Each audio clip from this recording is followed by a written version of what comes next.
Welcome to the Undisputed Podcast. I'm your host, Joy Taylor. This podcast is the full show from today's episode of Undisputed from start to finish. We've got a busy slate, so Skip, Shannon, let's get to it. What is up? Happy Tuesday. Welcome into Undisputed live from Los Angeles. I'm Holly Saunders here with Skip Bayless, Shannon Sharp. And the last time I was here, the smoking goat was here. Yeah. Well, this time he brought in old smoking goat shoes, old Skip Bayless. Them old ketchup bottoms.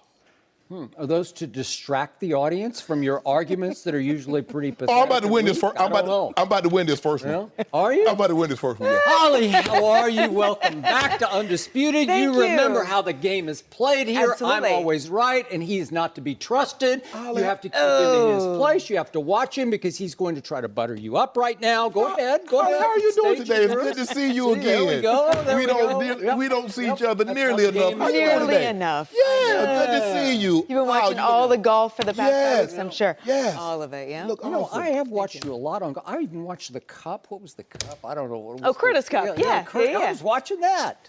Really? See, I watch Holly as opposed to you trying to fake that you watch Holly. I'm I kind know of leaning Curtis this Jackson. way. Yeah, you do. So do I.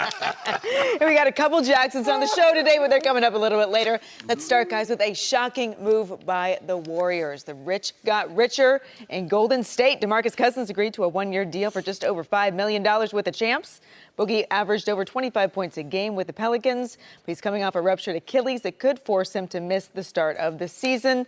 Now, Cousins is a four-time All-Star, but he told the Undefeated that he did not get any other offers and, quote, made the smartest move ever. The Warriors now have 5 guys that were all All-Stars this year. Wow. All right, Shannon, how shocking was this move? I think the shocking part to me, Skip, is not him signing with the Warriors, but what led him to sign with the Warriors, and that's receiving no other offers from any other teams. And in the words of my good friend Ha Davis, this is beyond me. I cannot believe Is it. he related to Clinton Dix? No. All right. Skip, a guy that's 28 years of age, 6'10", average 25 and 12. 6'11". 6'11". Yeah. Fundamentally sound. Go get your 40, 20. Four-time All-Star. Four-time All-Star. He was an All-NBA player. Had a couple of games last year, 40, 20. He did. Had high triple-doubles, 30-plus points, 20 rebounds, 10 assists. But this is more than the Achilles injury, Skip. I think people are scared away from his enigmatic personality. Well, that's putting it nicely. It took Sacramento 5 or 6 different head coaches before they realized, hold on, we fired George Karl, we fired Smart, and we fired Westphal and Brandon Malone. Yep. But the one guy that's still here is still here, but they're gone, and we're still having these same problems. Now, of all the teams that should have been equipped to handle Boogie Cousins and to know what he's about, the Pelicans, they had him. But it seems they got better once he got injured.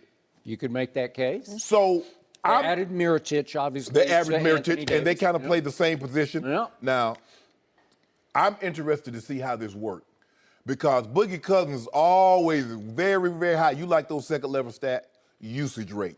His usage rate is through the roof. Well, it was 4th highest in the NBA, but it always is. Every year it is. Yeah. That will have to change. Exactly. Yeah. But he's never been on a team like this where the ball is like hot potato. It is. It goes from here to there, into the basket. You know where it always starts going first? It goes to the post first. Yeah. But the post does not hold it. He passes it quickly. Yeah, so in other words, he's not going to be able to back down, back No, down, back they down, don't back do down. that. No. That's what's shocking to me, Skip, because I think they almost forced his hand. Well, if nobody else has offered, hell, he would have signed with the big 3. If nobody offered and Cube had $5 million for him, he'd have signed there. Yep. So given the circumstances, no other team that's hard for me to believe, Skip, that no other team even made an offer. It's being reported that, and he said it, he picked up the phone and called Bob Myers, who's the general manager of the Warriors. That's what's so surprising, Skip. Not that he signed, because he almost had to sign there because nobody else wanted him. He's on a one-year prove-it deal.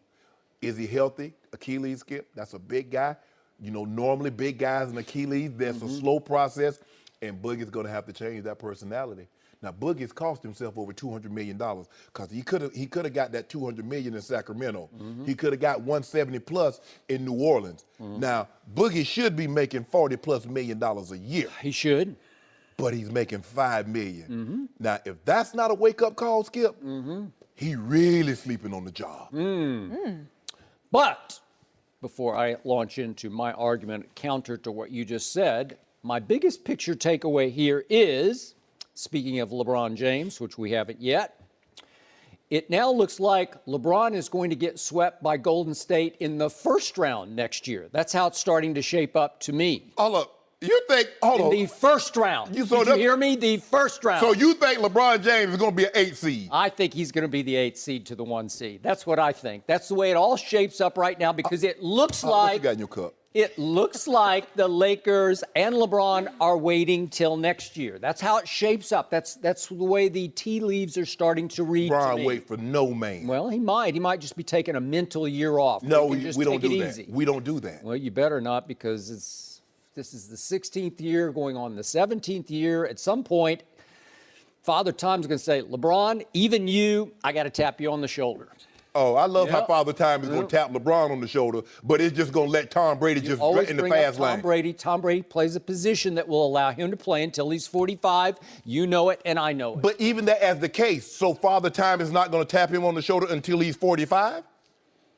That's what I say. You keep amending years. You keep adding No, one I said year 2 years. after, No, after 2 Tom years. Brady won the MVP at age 40. He shouldn't have won it, but that's not the end of How that. did we get on Tom Brady? Yeah, you brought it up. This is about DeMarcus Cousins. No, but talk about Boogie. And now let's talk also about LeBron's team. I got a big question.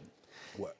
Did Magic Johnson and Rob Pelinka get so blinded by signing the biggest prize on the free agent market, LeBron James, that they overlooked the opportunity to add DeMarcus Cousins for $5.3 million? I got to ask that because as of Sunday night, there was a whole lot of buzz. I did a Facebook Live, and I immediately brought up DeMarcus Cousins because I thought, well, he's just sitting out there, and I had no idea he had no offers at that point. Does Boogie have an agent? Because maybe his agent floated the idea that he wanted $15, $20, $25 million. I'm sure initially he did. Okay, and initially you would agree he would be worth that, right? Well, Rob Pelinka and Magic Johnson not even picking up the phone to call you if you want that. Should they have been wise enough to be just scouring the countryside saying, wait a second, or why didn't DeMarcus and company and an agent call Magic Johnson before they called Bob Myers? That's what I want to know. Well, because that seems like a pretty good fit to me. Well, it did. It seems like a great fit. But, Skip, when you look at it, if Boogie says, if I'm going to have to play for the mid-level,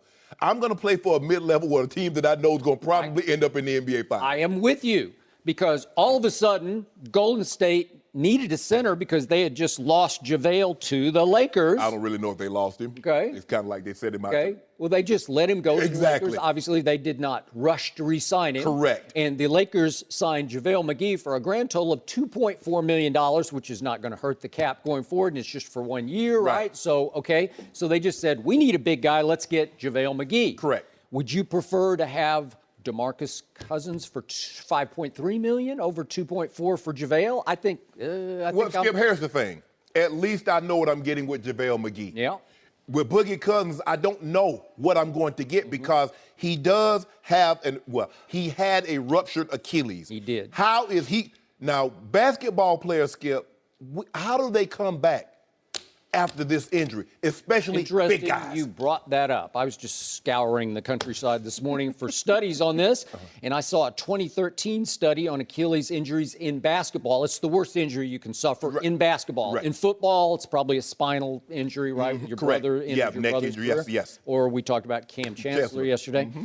But 2013 study, they had 18 cases of pro basketball players with Achilles ruptures, not just, I'm talking about ruptures. 7 of them never played another dribble in the NBA. That's how bad this can be. So think of Chauncey Billups, was never the same. Nope. Virtually ended his career. Kobe Bryant came back, but it was never quite the same. He had no didn't have lift that lift, anymore. that explosiveness, There's no no. lift anymore.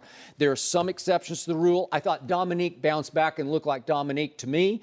And then our guy in San Antonio, Rudy Gay, came back last year, and they really had to parse out his minutes over the year. But he looked like Rudy Gay, and they re-signed him now back for next year. Okay. So there are some exceptions to the rule. But to your point, 6'11" with a rupture, I don't know.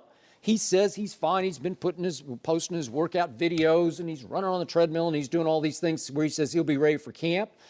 History would tell you he will not be ready for camp. Right. Will he be ready for January? Maybe. But obviously, what a great fit because, again, I'm not going to give Golden State 1 ounce of credit for masterminding the steal of the century. He called them. You, right. Okay. Kevin Durant, by the way, called Golden State, right? So you didn't mastermind Kevin Durant. He came, he knocked on your door. Correct. DeMarcus knocked on your door. Right. Because you're a really good team with a great system and a great sort of locker room chemistry and philosophy, right? Share the ball, everybody gets Very theirs. unselfish, correct. Right? Okay. So here's DeMarcus, and what a great shrewd move on his part to call Bob Myers because he needs a ring, number one, because he's 8 years into the league. Don't you? It's like Kevin Durant was 10 years into the league. He said, I need a ring. I don't need Russell Westbrook. I need a ring. Correct. And he got 2 of them, and he got 2 Finals MVPs, and nobody's ever going to remember that he left Oklahoma City high and dry. So here's DeMarcus, and he's bounced around a little bit. And again, he's got a terrible reputation for being a tech-prone, divisive, volatile force in a locker room. Right? Correct. Okay? So he needed validation of, I need to go someplace and win a ring. So I'll take only $5.3 million. And be a good teammate in the process of winning a ring. Now he has a chance. He has the greatest opportunity he could have in his whole career to prove, number one, that he's healthy, but number two, and more important, he can fit into this system. And I think he can. I'm a fan of his. I told you before. I like Boogie also, Skip. You know, my grandfather used to tell my brother and I, he said, boys, if you fight to get something, you'll fight even harder to keep it. My money, my family, my reputation. Your grandfather was brilliant. Wise. Skip, he was. Skip, even though he didn't really have anything to be. I don't know where all this knowledge came from. So my money, my reputation, my family, Skip, I guard those, I protect those. The Golden State Warriors says, you know what? We fought very hard to get to this mountaintop. We're going to do everything we possibly can to make sure we stay here. Now, there will come a time, Skip, it's going to be hard for me to imagine that Klay Thompson, he loves being part of the Splash Brothers. But it's going to be hard for me to imagine that he sees Steph Curry making $42 million a year and he's making 15 and be happy. Draymond Green seeing Kevin Durant making 35, 38 million, he's making 16 and be happy. So they know this thing is going to come to an end at some point. But in the meantime, as long as we can keep this together, we're going to fight, scratch, and claw. So Boogie Cousins come knocking on our door. Skip, I had no idea. I didn't even want Girl Scout cookies. I had no idea I was on a diet. I'm doing good. But the girls come knocking on my door. What I'm supposed to do? How am I to turn them away, those little faces? Sir? When was this? Lately? Yeah, I'm talking about this past Girl Scout season. What am I supposed to say to girls? Sir, would you like? And you ate the whole box. I know you ate the whole box. Let me tell the story, Skip. The girls come It was your birthday week. You said, I deserve Thin it. mints? What kind do you like? Thin mints? Thin mint, dosey-dos. I like Oh, it. yeah. I was like Tragalong? vanilla, just the plain vanilla. But here's the, so you like the shortbread. But anyway, Skip, so what was I? With the cream in the middle. Okay, I don't know. they knock on my door, Not Skip. anymore. They say, sir. Back in the day. They say, sir, would you like to buy some Girl Scout cookies? I know. They're looking at me. What am I supposed to say? I said, well, how many you got? How many you have? I have like 14 boxes. I said, well, give me them things. I bought all 14 boxes. Oh, so you're comparing man. that to DeMarcus Cousins knocking on the door of the Golden State Warriors? Sir, would you take me for 5.3? Exactly. So what were the Warriors supposed to say? No.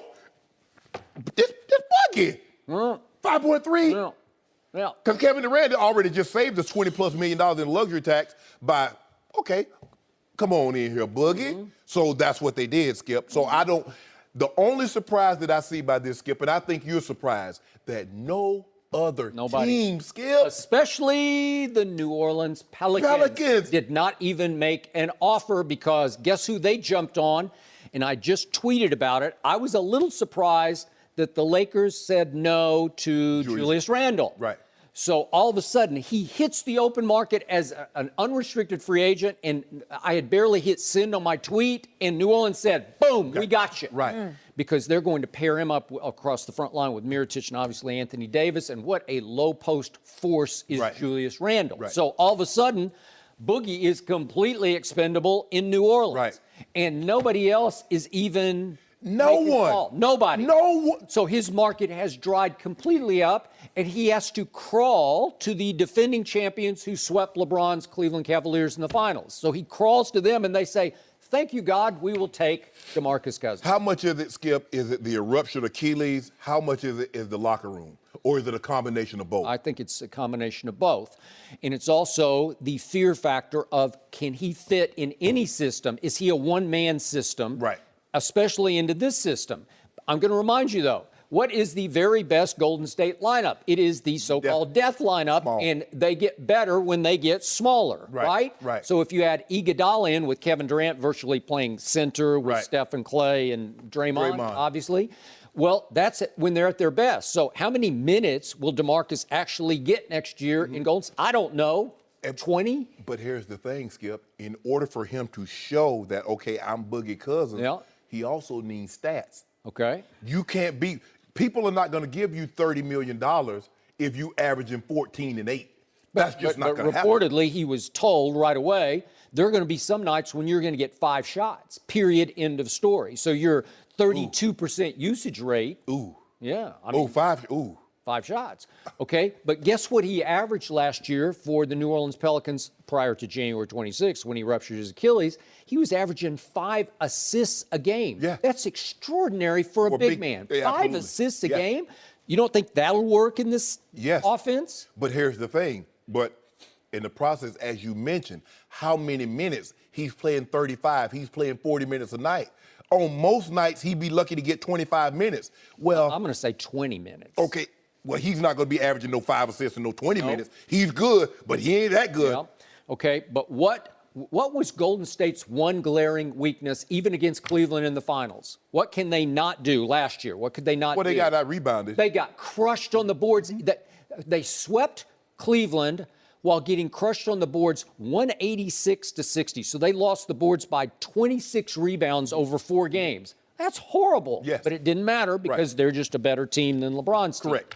So in the end, can DeMarcus help them just as a defensive rebounder? He averaged 13 a game last year. And he's good on the offensive glass. He can be. And that's if you think about it, Skip, that's the way teams normally beat them. They punish them on the glass. Yep. You got to limit them to 1 shot. So when that ball goes up, you got to make sure you get it, because normally what happens if you don't get it, a long rebound comes out and you're scrambling trying to get the ball. That means you left Steph, you've left Clay, you left KD. Yep. So now a 3 is going back up off that missed shot.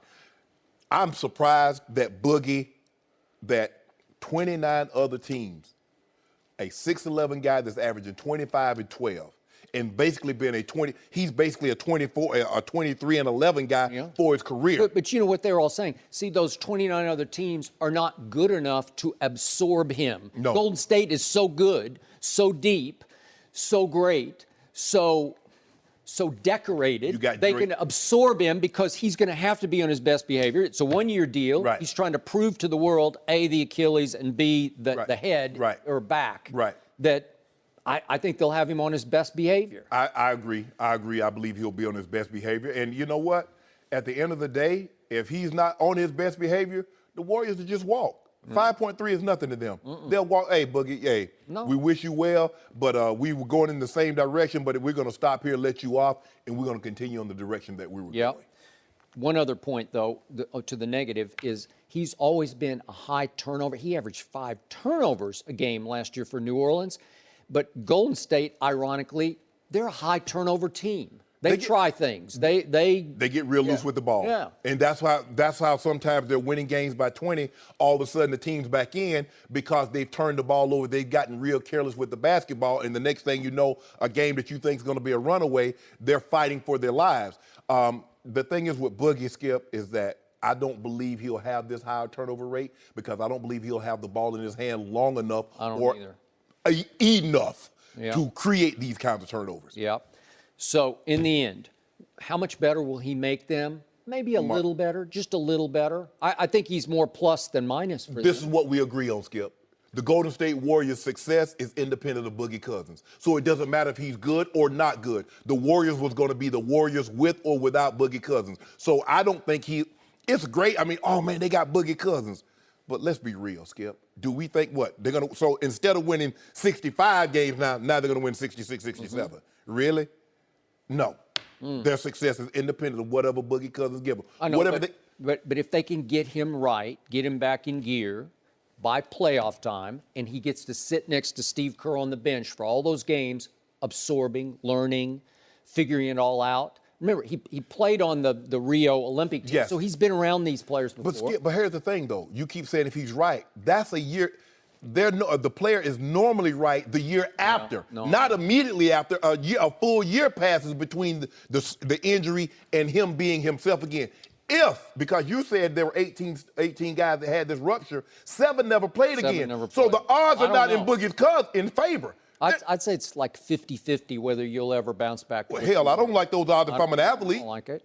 But if he does, and they get LeBron in the first round, like I think they will, then watch.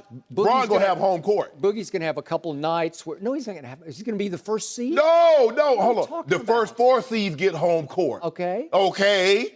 Well, they can't meet in the first round if he's the 4th seed. He's not going to be the 4th seed. So I barely give you the 8th seed. So it's going to be 1 versus 8, and it's going to be JaVale versus Boogie on some nights through some stretches, and Boogie's just going to destroy JaVale. Put dude that the Lakers will be one of the top 4 seeds in the West. Put do on it. I already did. Didn't I bet you like 5 cases? Bet some more. We did it yesterday. No, you talking about that? You talking crazy? You talking about they're going to be an 8 seed? You said they were going to be the 2nd seed, and I said I'll bet you 5 cases they will not be the 2nd seed. No. I said they were Vegas had them as the 2nd favorite to win. Okay. We didn't bet on the seed, but you keep talking about they're going to be the 8th seed. Somebody is revising history just a day later. You talk about seeds. I thought we already had this bet. Hold on. First of all, didn't LeBron James tell? I thought you learned your lesson last year about the seeds.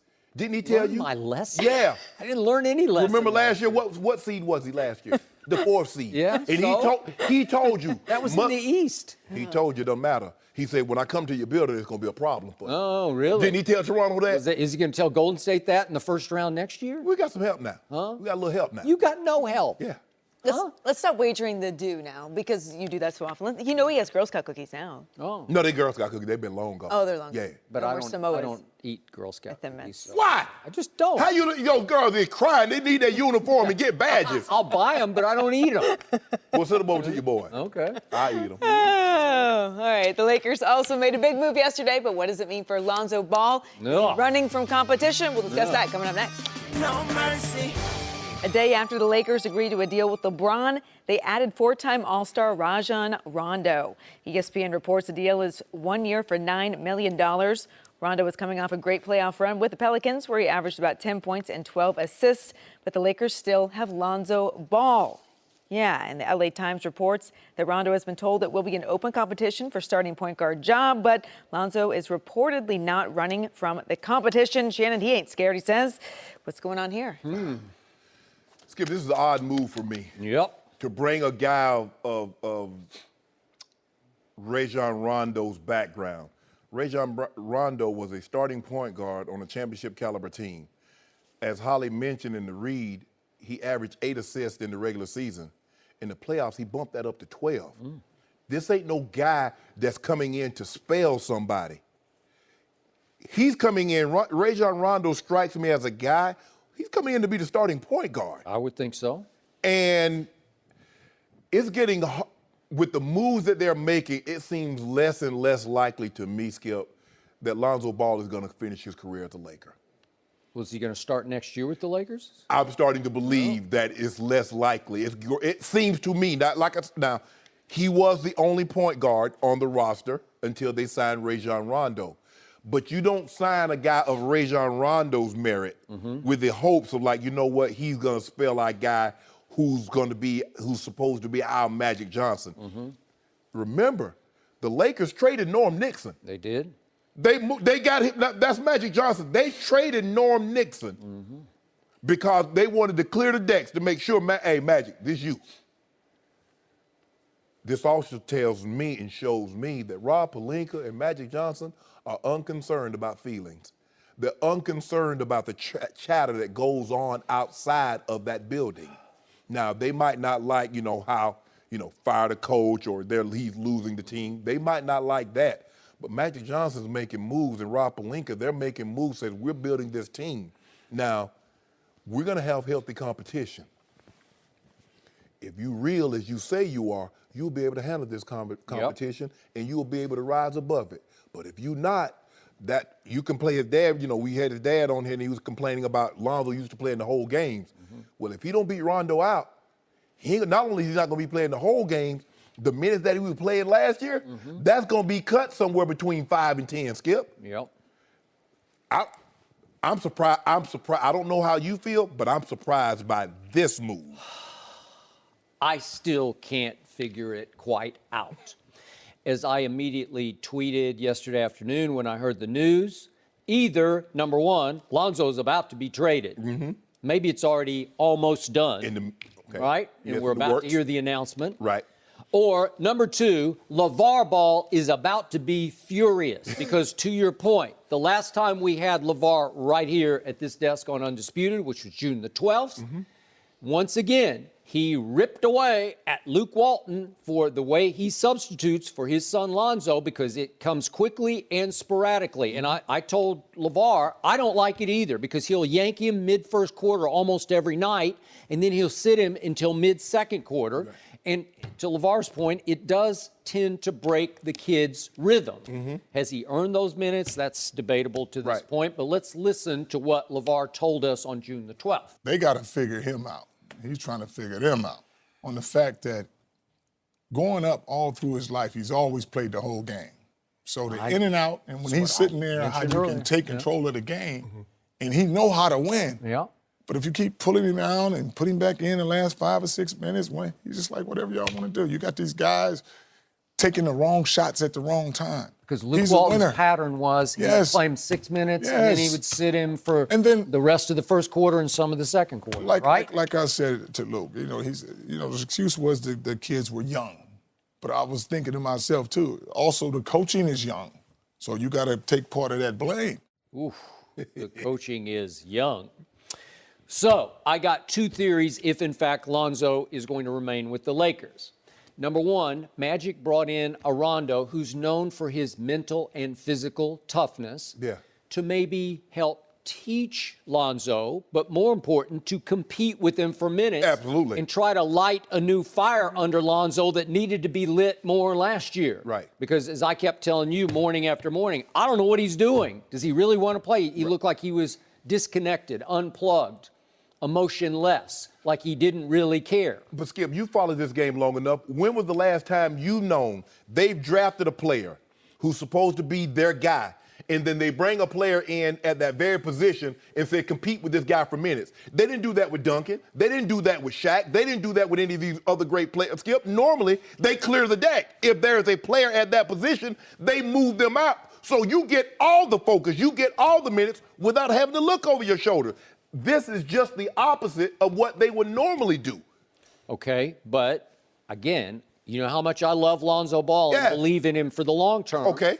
I didn't love him in the short term last year because it looked like he was uninspired. Was it because of Luke? Was it because he didn't have a veteran point guard to help show him the ropes? Or, it took until the offseason until he sat down with the great Magic Johnson and actually had film study with Magic from game to game to game from last year. And I'm sure one of the big points Magic raised was, hey, you got to play harder. Yeah. You got to show a little aggression. What you doing here? Yeah. What's this? Why'd you go stand over there? Yeah. Didn't you want to be involved? Did you want to initiate the action over here? So, again, that's one of my theories. I don't love that theory, but my number two theory involves LeVar Ball. Did he bring in Rondo as just a threat to LeVar to say, basically, with this message, if you criticize my head coach or any of the kids on my team or the players on my team, and that will now include LeBron James, then guess what? I'll play Rondo instead of your son. Like he's going to hold him a little bit more accountable. Like you need to button up a little bit here, button your lip up a little bit and stay between the lines, because if you don't, I'll just go with the other one, because you cannot attack and divide my locker room. No. And that's what he did last year. Yeah. Remember, he called out Luke Walton. He said they'd quit on Luke Walton, and that was about a month into the season. He criticized Julius Randle as well. Remember that? And that's so hard for a player to have a parent or a significant other talking about what's the head coach or players on that team. Skip, because you kept bringing up the point. We all know where it's coming from. Yes, it's coming from Lonzo. Exactly. So you walk into the locker room, guys looking at you side eyes, and then he making rap videos. He talking about Kuzma. Yeah. Now Magic Johnson has sent the word out. Say, hey, bro, y'all need to keep that down. We talking about basketball. This ain't no East Coast, West Coast battle. This ain't no Big N Tupac, what y'all think y'all got going on. So y'all need to squash that foolishness. Skip, this is not. I'm baffled. I'm sure this, as you said, this makes no sense to me. I can't. You want to bring a point guard in? Okay, fine, but not that guy, Skip. No, I agree. So, do I believe that LeBron James highly respects Lonzo's potential in the way he approaches the game of basketball? IQ, vision, unselfishness. Do I believe that? Yes, I do. But do I believe that in the end, LeBron would like to go forward and battle with Rondo over absolutely. Lonzo? You better believe I do, because what does he always say? Give me those who have been there and done that, right? He want a proven commodity. We know, this is what we know about LeBron James, Skip.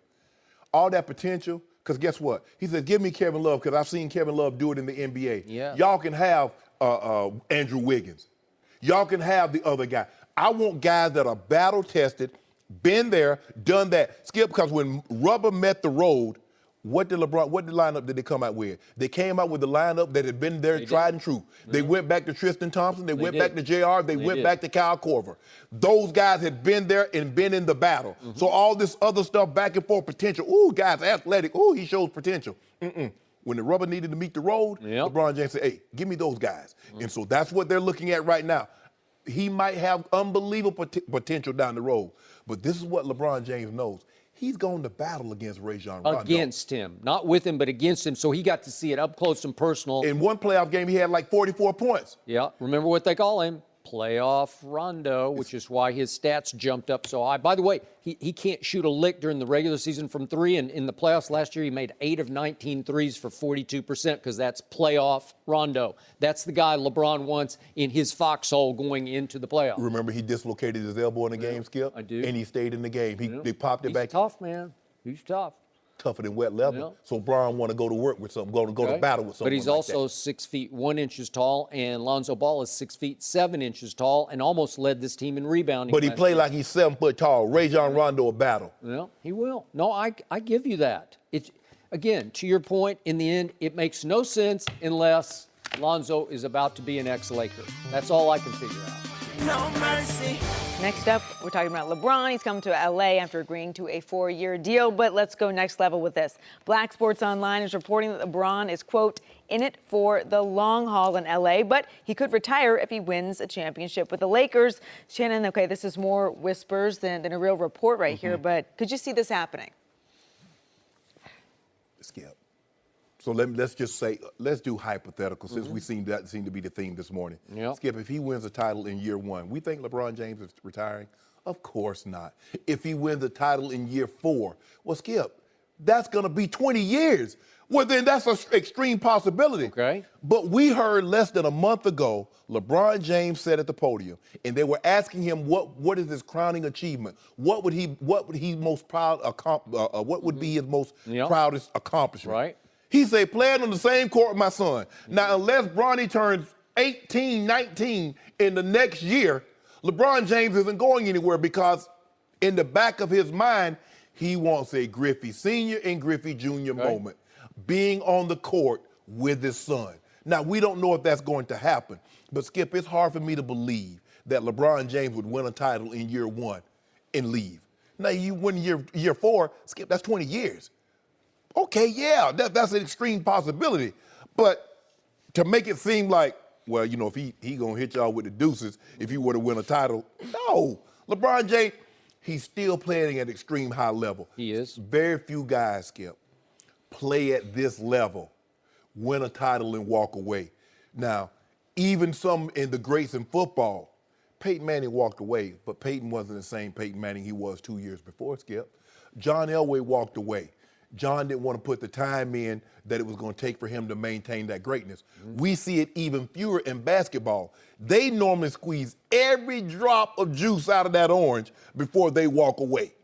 So I don't see LeBron James winning a title in, say, the next 1 to 2 years.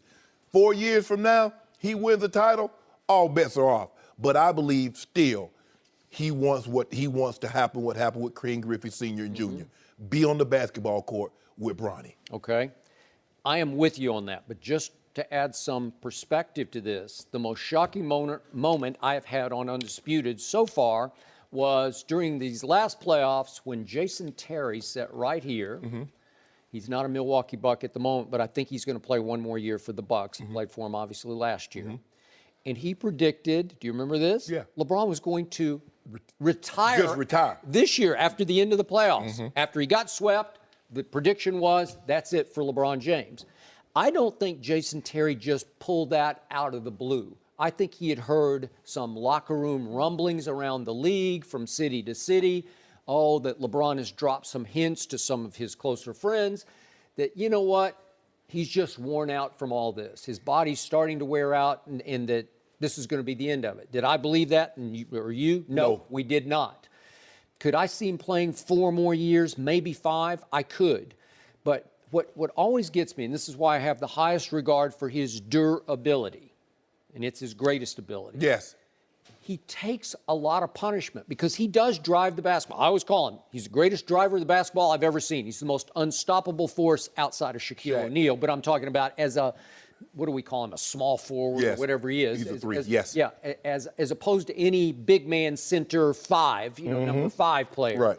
He's the greatest driver of the basketball I've ever seen, but he gets hammered. He takes a lot of running back style hits. Absolutely. And over time, over all those minutes, in all those years, 15 years, it just adds up, the cumulative Not hits. just 15, Skip. 8 of the last 15, he's played in the June. All the way. And then in some of those, Skip, he was going to the Olympics. He was. So not only is he playing in June, he's practicing in July and again, playing again in August. Yep. And rebooted again September, getting ready to tip it off in October. So I told you by the end of the year, I said, I've never seen a player of this age and stage of his career play this great on offense, because that was sensational. Yes.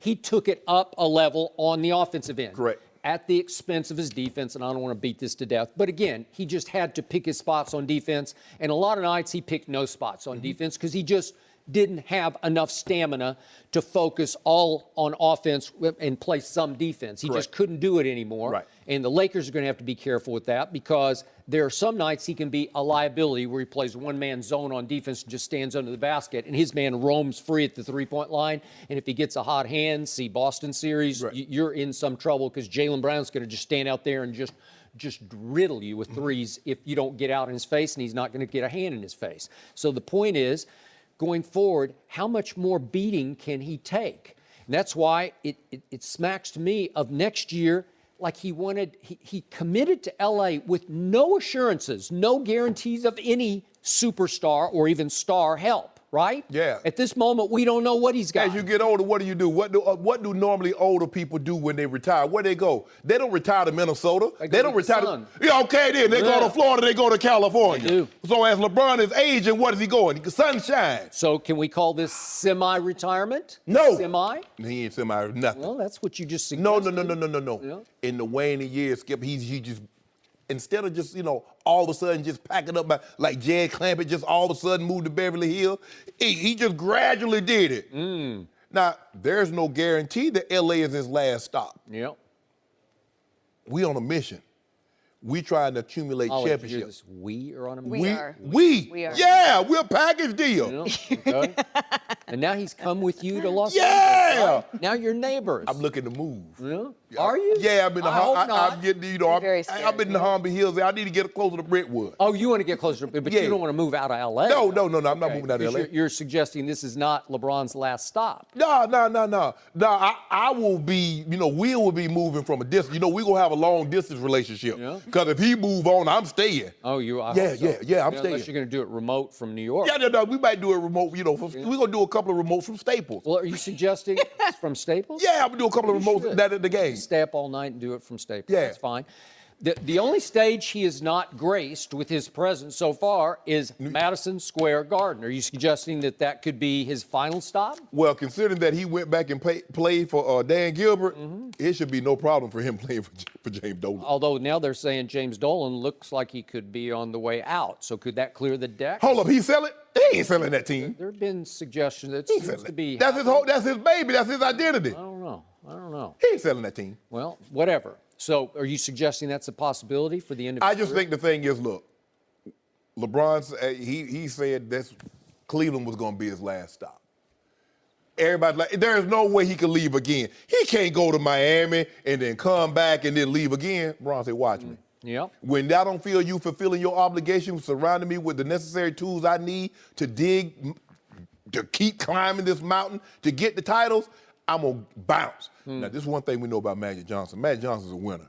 He won at basketball. He won at business. He did. He winning at life because nobody expected with that That is diagnosis correct. he got in I agree. 91 him to be here in 2018. I am with you. So Magic Johnson's going to put the necessary pieces right because he knows what it takes in order for you to win a title. So, but I don't foresee me and But Bron. the problem with Magic Johnson running the Lakers is he can't run the offense. He can't actually play, right? Yeah. Okay, so in the end, I'm going to say it one more time. Bottom line for LeBron James at this stage of his career, the only way he's going to win another championship in Los Angeles is if next year Kevin Durant says, okay, I've won enough at Golden State, I'm going to Staples.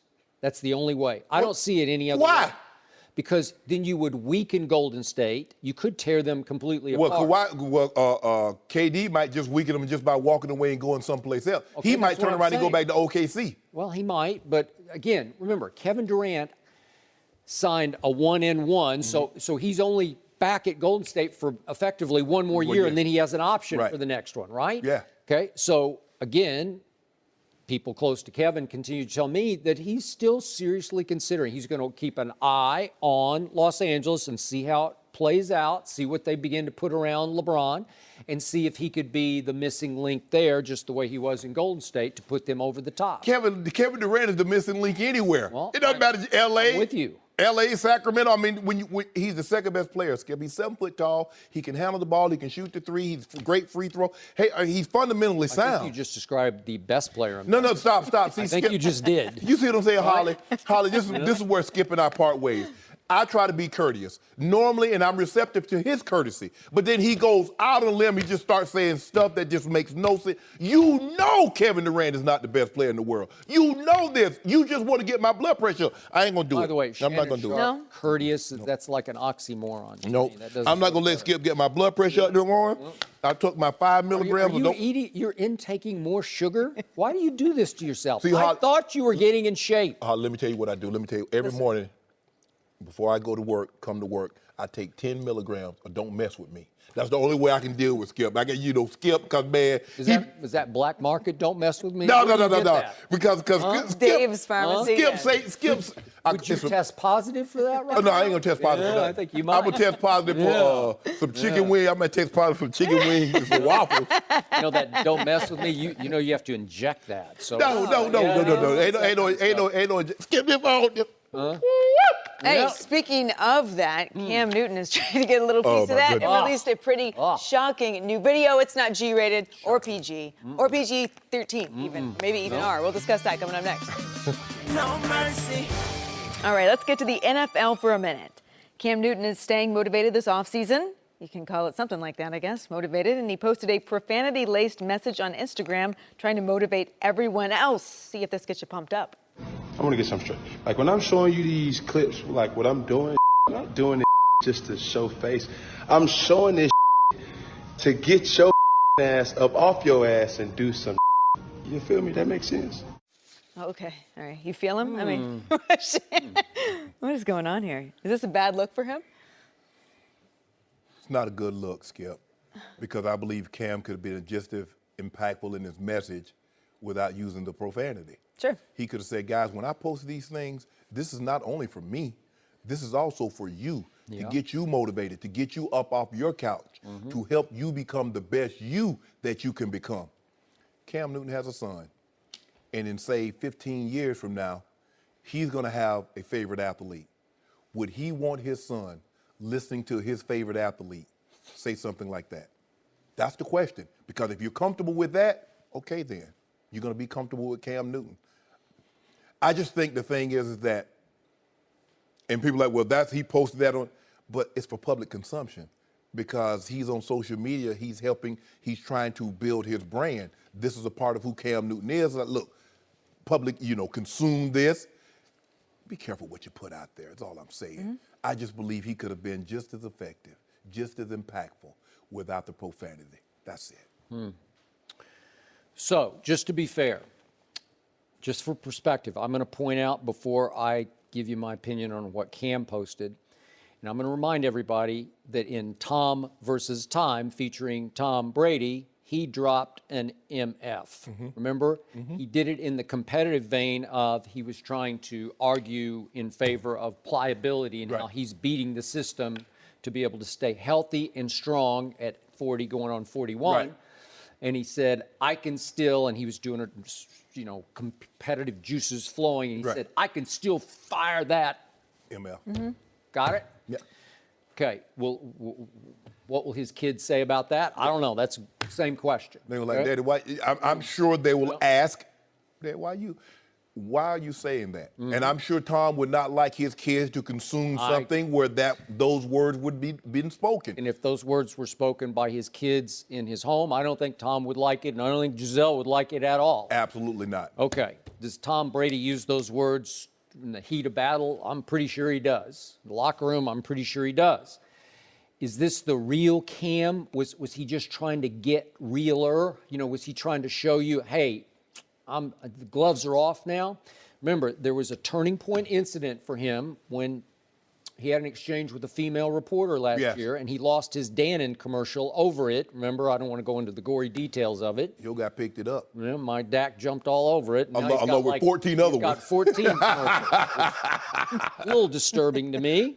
I'd like to see him concentrate a little more on playing quarterback before he takes on more commercials. But the point is, it felt like there was some shift in Cam at that point.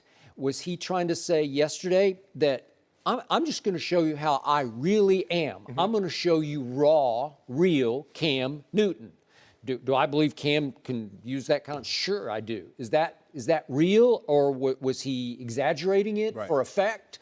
Sometimes there are players who want to create more image edge because it will bring on new endorsements from other different kinds of endorsees, right?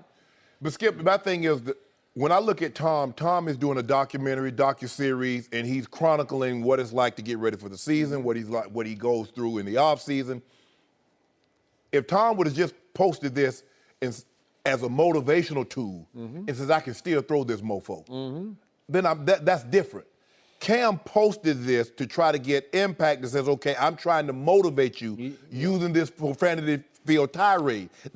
Well, I don't know if tirade is the word, but using this profanity-filled motivational speech. I think that's different. For me, it's different. Now, I'm not excusing what Tom said, but I'm just saying that Cam just posted, this was it. Nothing else. Not how he gets ready and all this other stuff, what he eats, and I'm trying to get you up off the couch. I ain't doing this bleep for me. Yep. I just believe Cam could have gotten his message across.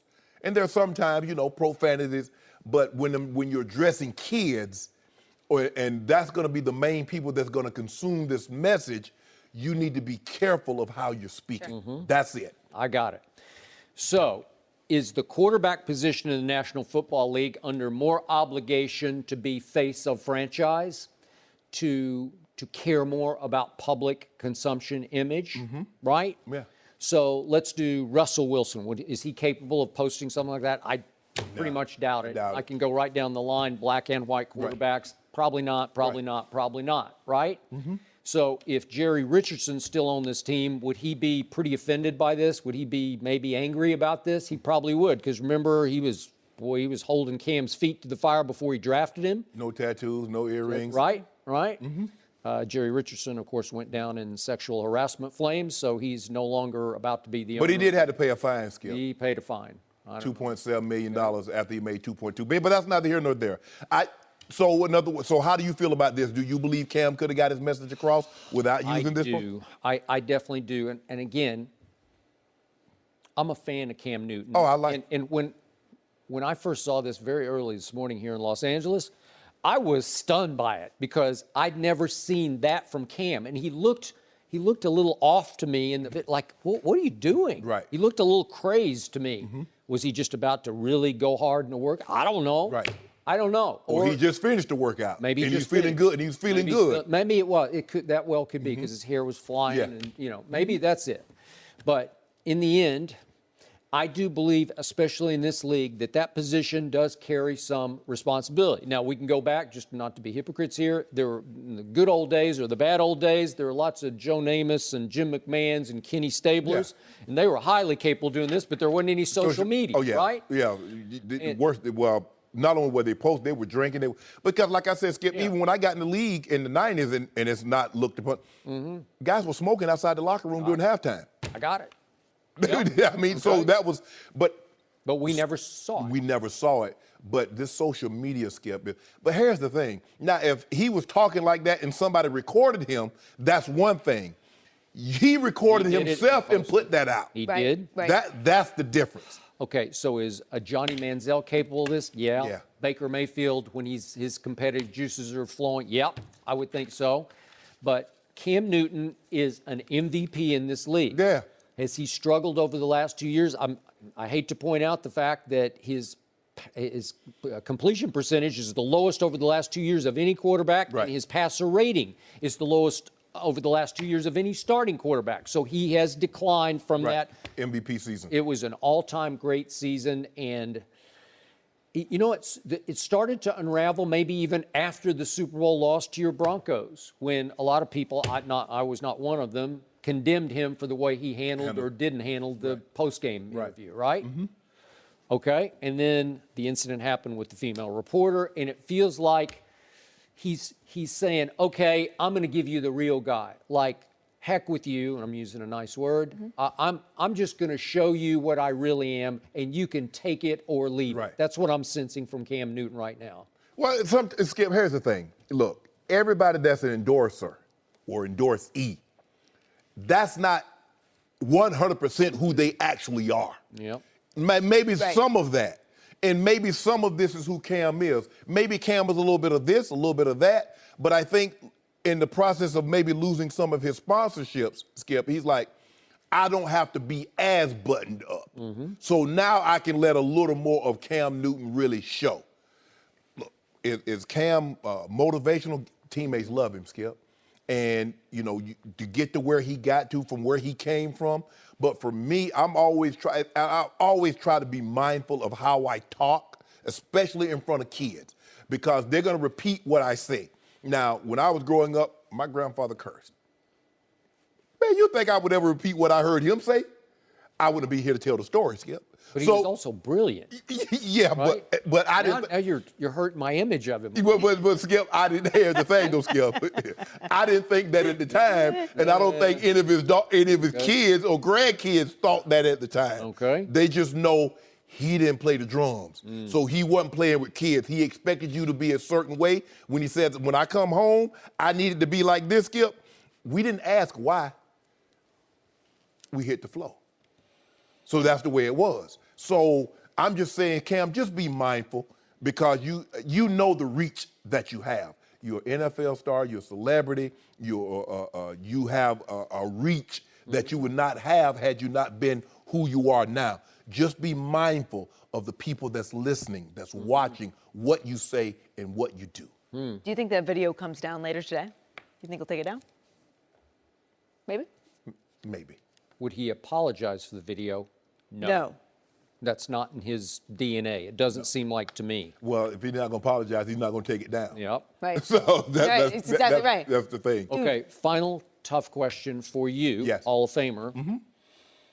Is a black starting quarterback in the National Football League held more Absolutely, accountable? 1,000%, 1,000%. That's always been the case. That's always going to be the case. Not just of an athlete, just for an African American. We know we are held to different standards. We see sentencing for the same crime that a white person commits. The black is more likely to get more time, more harsh, more severe punishment. So that's just not for athletes, Skip. That's always been the case. That's always going to be the case. So that's why I'm always trying to be on my best behavior. Because my grandma said, boy, you got to walk twice as far just to get, you got to twice as far to get half. Yep. So we understand that. Cam understands that.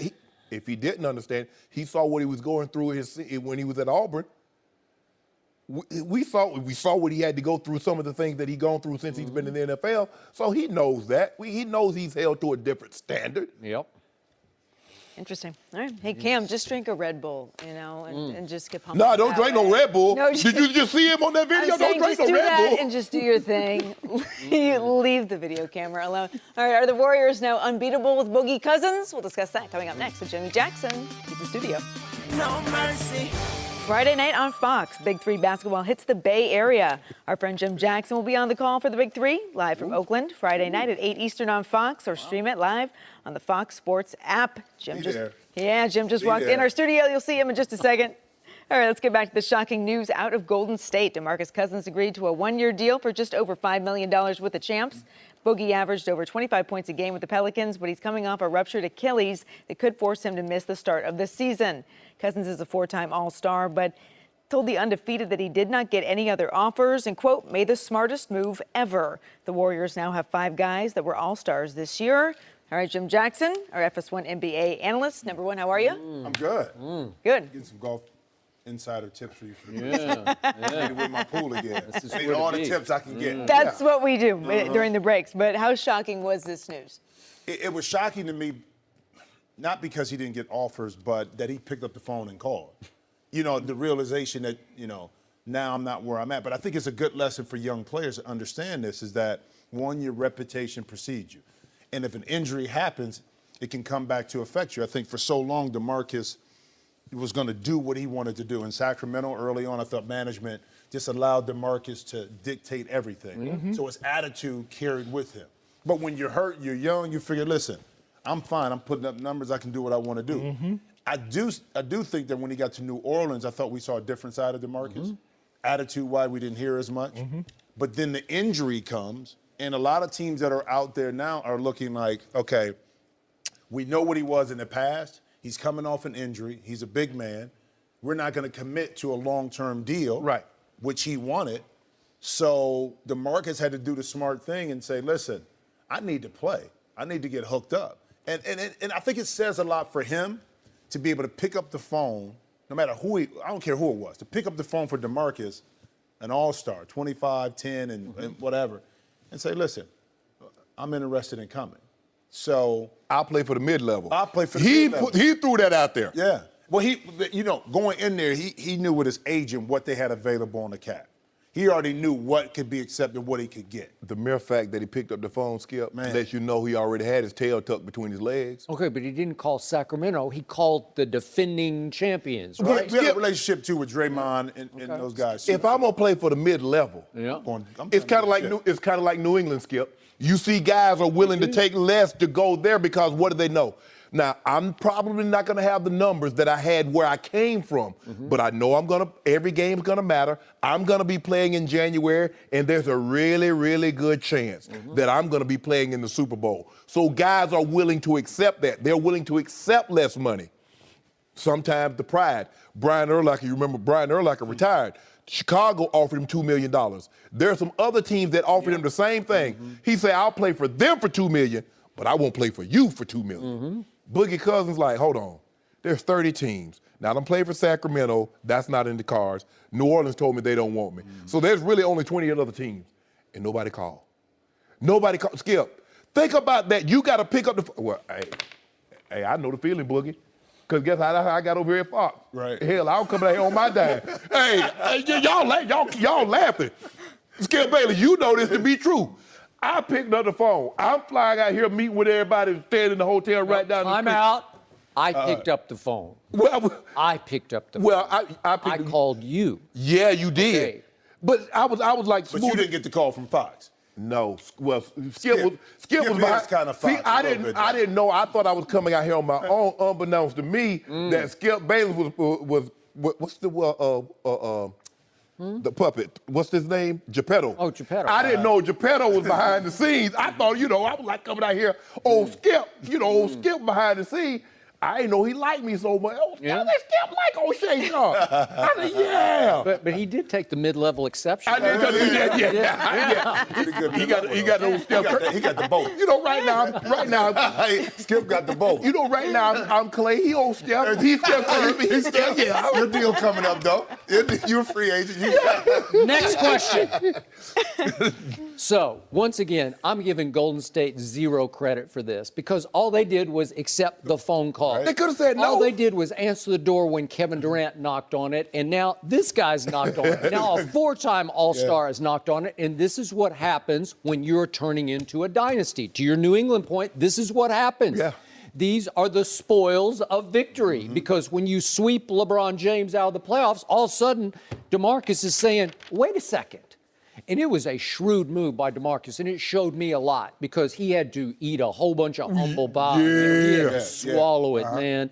And he had to say, okay, $5.3 million, but what a great opportunity to reprove that A, you're healthy, and B, that you can assimilate into this culture and show that you can perform at a high level in this system by playing unselfishly, playing without the ball occasionally, playing some defense, blocking some shots, and rebounding. You can do some dirty work, which will reprove you until you hit the market 1 year from today, and you might just hit the lottery. If he can bounce back, and again, it's about a 50-50 proposition you can bounce back. I can't remember. Did you have Achilles? You didn't have I tore my ankle up. your ankle. I knew it was Bad something. enough. Yeah. But here's the thing, though. Think about it. And I think you bring up a good point. A one-year deal, an opportunity. One, he goes to a team at Golden State without the pressure of having to come back and rush his recovery. Second, you pretty much know this is a one-year deal because Draymond is up, Clay is up, and also KD is up. So you figure they're going to keep their core together. So I think your point is valid where Boogie can go in there, get completely healthy, understand the culture of winning, a la like LeBron did when he went to Miami. Reinvent himself, okay, and put himself back on the market. Now, if they get to a championship, he can put that under his belt, of course. Right. But now you come out of this as a totally different person if you play your card right going into free agency in 2019. But let me ask you this. Had he picked up the phone, called them, knock on the door, and Golden State says no, does anybody hold that against him? Because you have to understand now, when Kevin Durant knocked on the door, he had no baggage.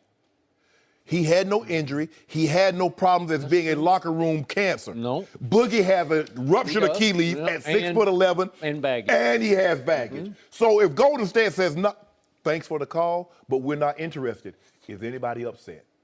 No. What to say about the culture of Golden State? I think the trust they have primarily in Draymond Green. Right. Who's a friend of Boogie Cousins. Okay, you know that phone got picked up and they called Draymond and said, what do you think about this? And other players. Right. Once Steph signed off, once Draymond signed off and said, listen, we got him once he gets here. Right. Again, it goes back to the culture. It's kind of like San Antonio, New England. Yeah.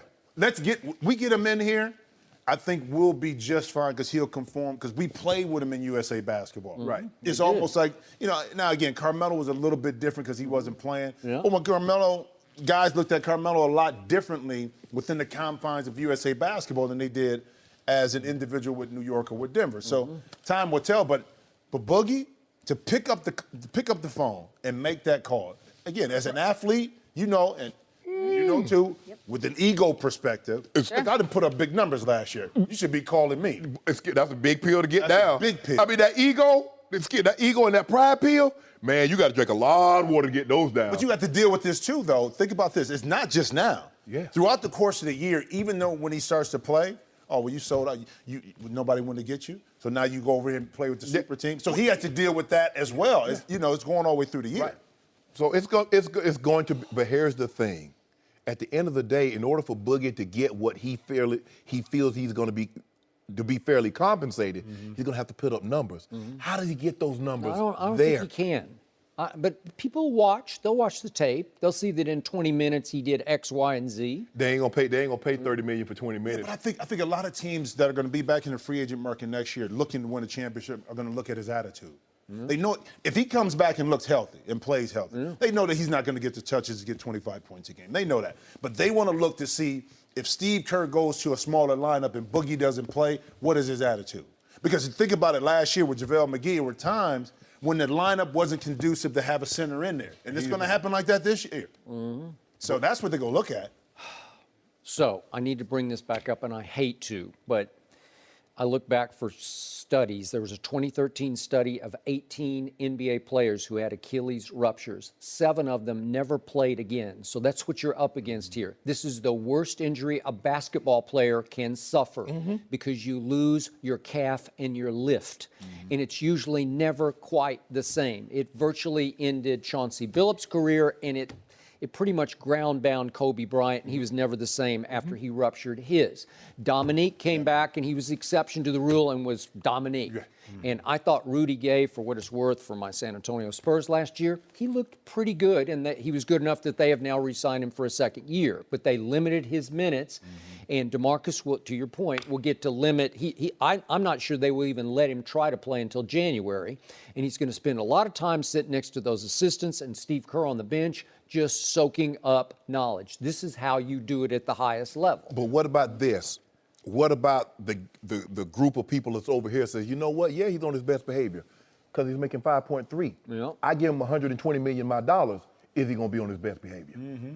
Well, it goes back to the culture, too. I think a lot of teams have to look at it, too. That's a valid question because you know going in that when Well, he's not getting $120 million from Golden State. So the culture, that's the only culture that can have him. But you know what, though? Also, too, think about it.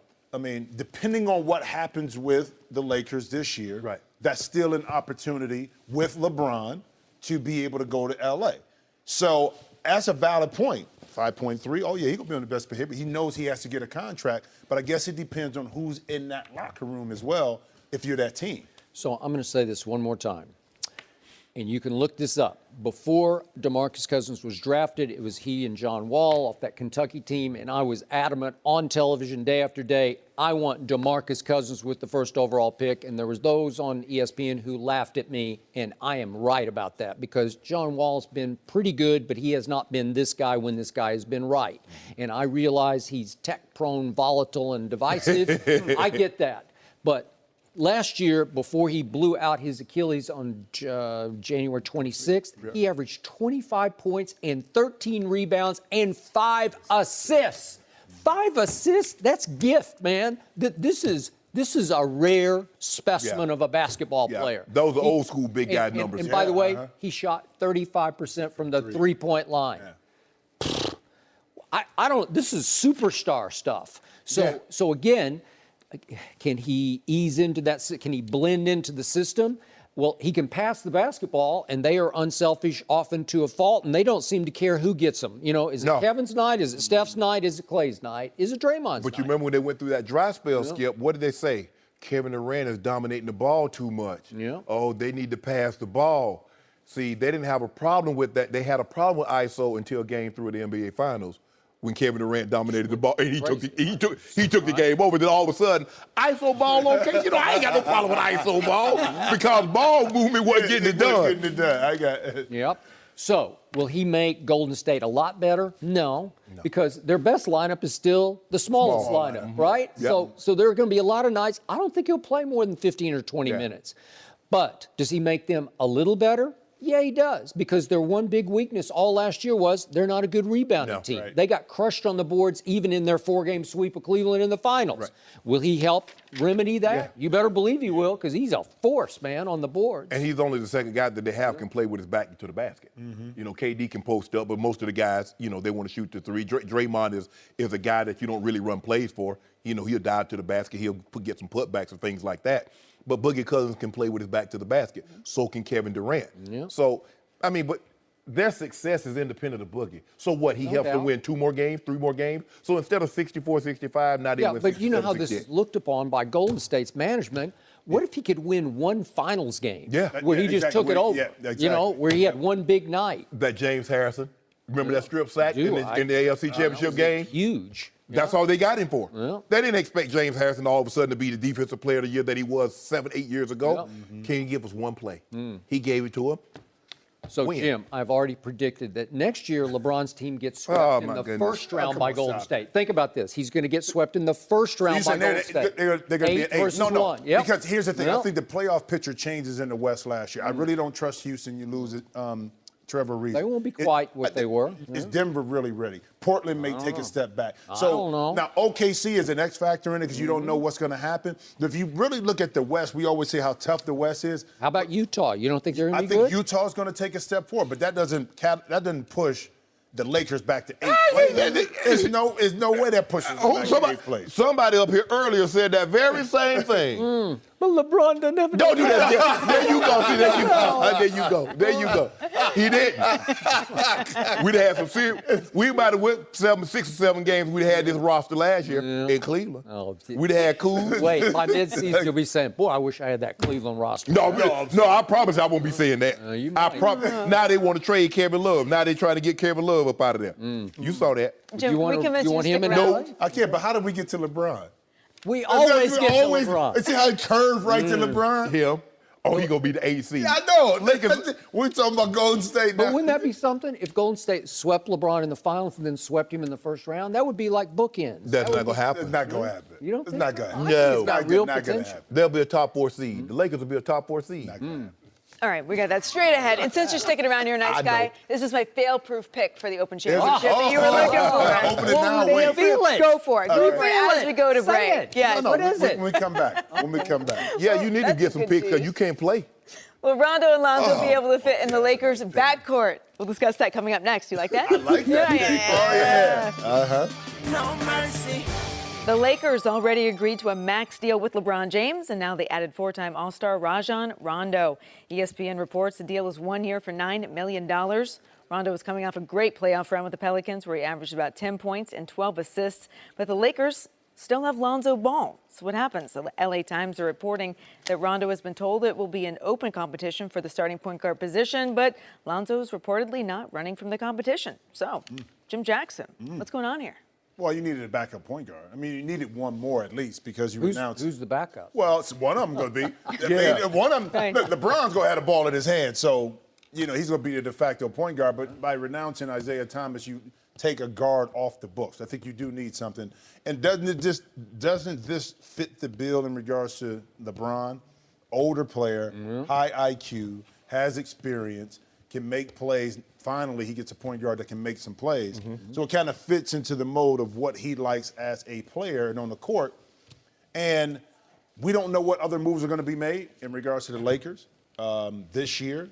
I don't know, what do you do if you're an opposing team and taking a guy like Lonzo to deal with the outside influences? That's the question here.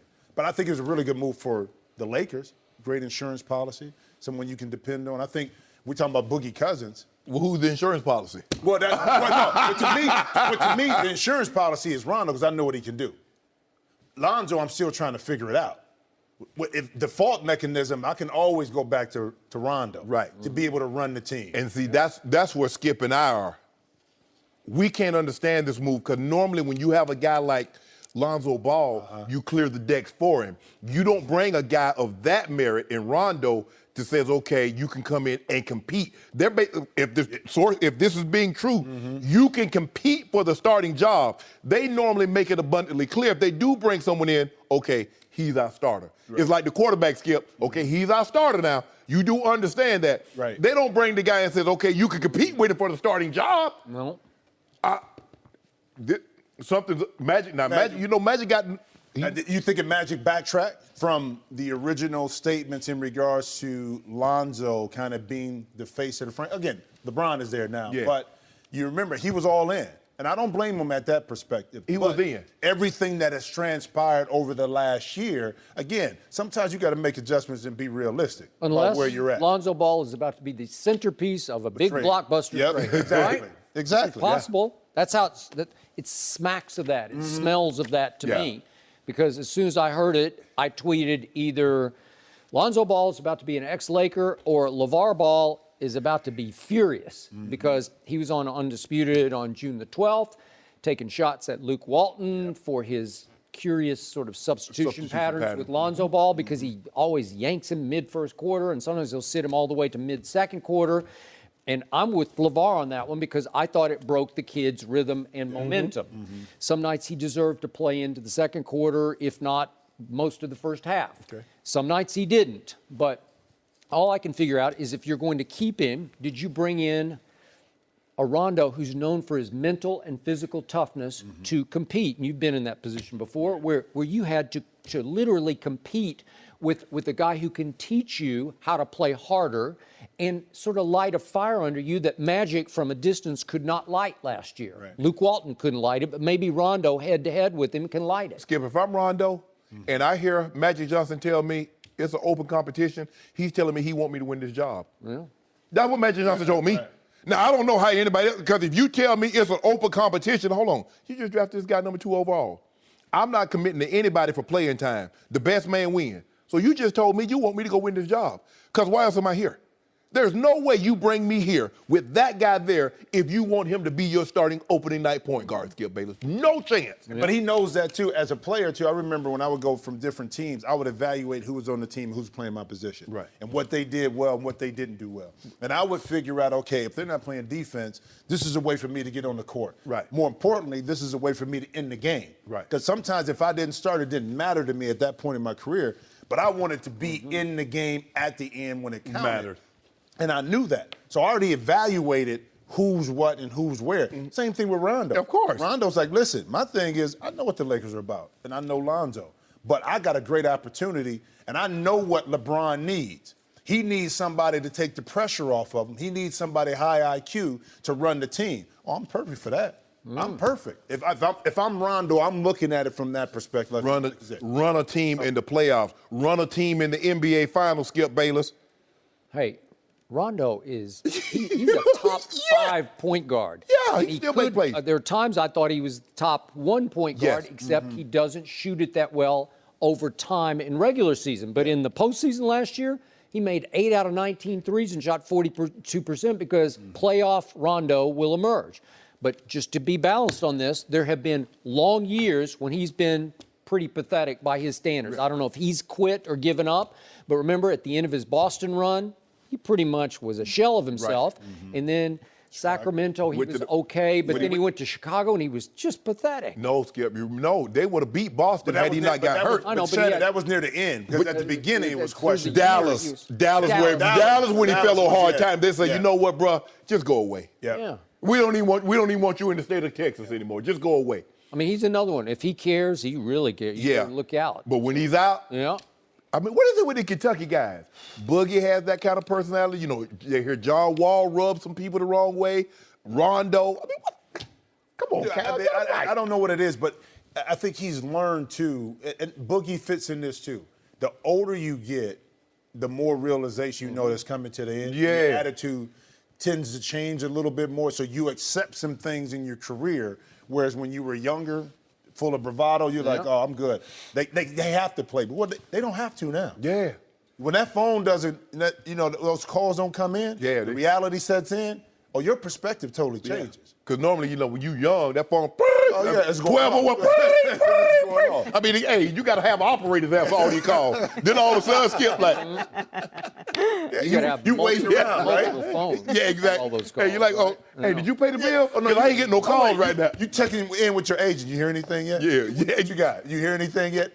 But that's so humbling. Yeah. Like going through and being, see, if you were in that position before where you were always hunting to get onto a team, you're used to it. But if you've been in that all-star level position, you've been a high performer, and all of a sudden that tends to change. Oh, you look at yourself in the mirror, a lot of times you say, okay, what do I have to do to get myself back ingratiated in the team and on the court? That's humble pie all the way. So is this possibly an anti-LeVar move to send a message to LeVar? Hey, I got an alternative now. If you're going to rip my coach and try to divide my locker room by speaking for your son publicly and blasting other teammates, which is just, I don't know how it didn't do in Lonzo in the locker room. Well, LeVar is already upset about the substitution pattern and how they use Lonzo. He's upset that the Lakers didn't take Jello. That's true. So there's no way all 3 of his sons gonna be on the Lakers. Nope. And Magic Johnson looked like he making moves like, look here, bro. All that you know what? You need to go on somewhere else with that. It's undisputable. No matter what happened, no matter if you got Chris Paul in there, just say you did, LeVar still would be upset. No matter what the credentials are of that player. Right. Because he feel his son is It don't matter who it is. And you got a viable option right here. Yeah. It's undisputable in regards to what Rondo can do, but from LeVar's perspective, he still ain't better than my son. He ain't better than my boy. Yeah. Okay, so if I'm looking at it from LeBron's perspective, do I believe that LeBron has high regard for Lonzo's potential, his vision, his court awareness, his IQ? Yes, I do. Do I think LeBron wants to go to playoff battle with Rondo? You better believe I do, because he's gone to battle against Rondo and he's seen it from the inside out.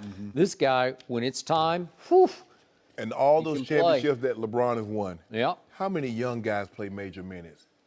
He go to battle with those veterans. And last year when they were down with to Indiana, Skip, they had this fancy lineup that T. Lee wanted to try. They tried it for game 2. What they have? Old tried and true, old reliable. LeBron James, potential is one thing. Give me the guys that's been there, done that. Because I know what they'll do when the rubber needs to meet the road. And the fire in that situation, I need guys I can count on. He's gone to battle against Rondo. Went to a game 7 against Rondo. Did. So he knows what he does. He went to a game 6 against Rondo. He knows what he represents. But he knows how to manage, too. Think about Mario Chalmers in that aspect when he had to kind of bring him along a little bit. But he understood how to manage that aspect of Chalmers being in and getting quality minutes. Because he had some big shots. Yes. But he was able to manage that. Yes. You know, and that's the only time really, you can say Boogie Gibson when he was at Cleveland. You know what I mean? But he's figured out ways. When I got a young guy, I'm gonna take so much pressure off of him that he doesn't have to try to do everything to try to be successful or this team be successful. So, LaShannon Sharp, I need you to explain the big picture of what my man Magic Johnson is doing. As big a fan as I am of Magic, I don't really get the direction of the new Los Angeles Lakers. I certainly get LeBron James. After that, I don't really get anything because they signed KCP, re-signed him for $12 million. And by the way, he's a LeBron client, so maybe that had something to do with the little package deal. That's 6 to 7 less than he made last year. Because remember, J.J. Redick made 20. That ain't what he's making this year. Yeah, it was 15. So coming on that, look, Skip, I get it. I get, look, right now we're in a little holding pattern. We're trying to wait out San Antonio with Kawhi. Lance, JaVale, Rondo. It's like, what? But when you think about this, okay, though. they're all 1 year. When you do, I know. Here's the plan. You got LeBron now for 4 years. 3, he can opt out after his 3. So what you're looking at, okay, who can we get this year to be competitive? Okay. 2019, Jimmy Butler is out there. Okay, you got Klay Thompson's out there, Al Horford's out there. So now KD out there. I got that. So we're building. What we want to do is be competitive now, but put ourselves in a position if we don't get Kawhi now, maybe we get him next year. Okay, well, you can get him for free next year. You don't have to give up anything for him. Okay. But you got to free up cap space. Okay, so does that mean that LeBron, who's now vacationing in Italy, the last I read, should he just stay in Italy for the whole year and just take the year off? Had I known, I'm serious. Just save the wear and tear. Had I known, do you realize you're laughing at me for predicting the 8th seed, but I'm looking at barely the 8th seed. First of all, Skip Bayless, had I known LeBron was going to make his decision so quick, I would have taken my break, my vacation time this week. I'd have been in Italy diving off a cliff. Really? Me and Bron, Did you read they rented a yacht, except Magic's done this before, for $700,000 a week. Oh, yeah. 700,000? You don't do that? It's a big yacht. It's a big yacht. It's a big yacht. For a week? Yeah. Nah, bro, you need to give me that thing for the year. No, as a matter of fact, you need to give me that for 5 years. Hey, listen, when you go to the south of France, I was fortunate. I was there one time. It was a boat show, and the vessels, that's what I'm calling them, the vessels that were coming into the harbor, I get it. I get how they spend that money. I'm not, but I get how they are. I want to be an invited guest. Invite me. Hey, you know what boat stand for, Skip? Bust out another 1,000. Because if you own one, money goes. That's a bottomless pit. Yeah, I think 1,000 doesn't work. I think you bust out another million. Yeah. While it's sitting in the water, you paying for it. Yeah. While it's just sitting there, you paying for it. Yeah, that's the whole thing. So it's always good to have a great friend that got a plane and a boat. I mean, let them worry about it. Does Boston Whaler, the one with an Evan Rue, does that count like a bass fishing boat? Yeah. I got one of those. That don't count. Holly, do you realize what just happened? That's a boat. They tried These are both of these vessels, gentlemen just tried to change the subject off. What? Can the Lakers even be the 8th seed by making We jokes already about we already boats? addressed that. We already addressed Yeah. that. So you tell me Denver is going to be better than the Lakers? Yeah, right now on paper they are. Come on. Now you're just teaming up on poor Skip. I'm gonna get me a boat. Come on. Stop. I want a boat now. You don't need a boat. I want a Chris Craft. You got a boat. You One of those wooden ones. You know those Chris Craft? Yeah, I know. Oh, I'm gonna get me a Chris Craft. And park it where? Where? Driveway? You got a big That's bag. classy. You can't do it at That's the a good condo, look. bro. I You can't- can't do it at the condo. I got a house. I got a house right there.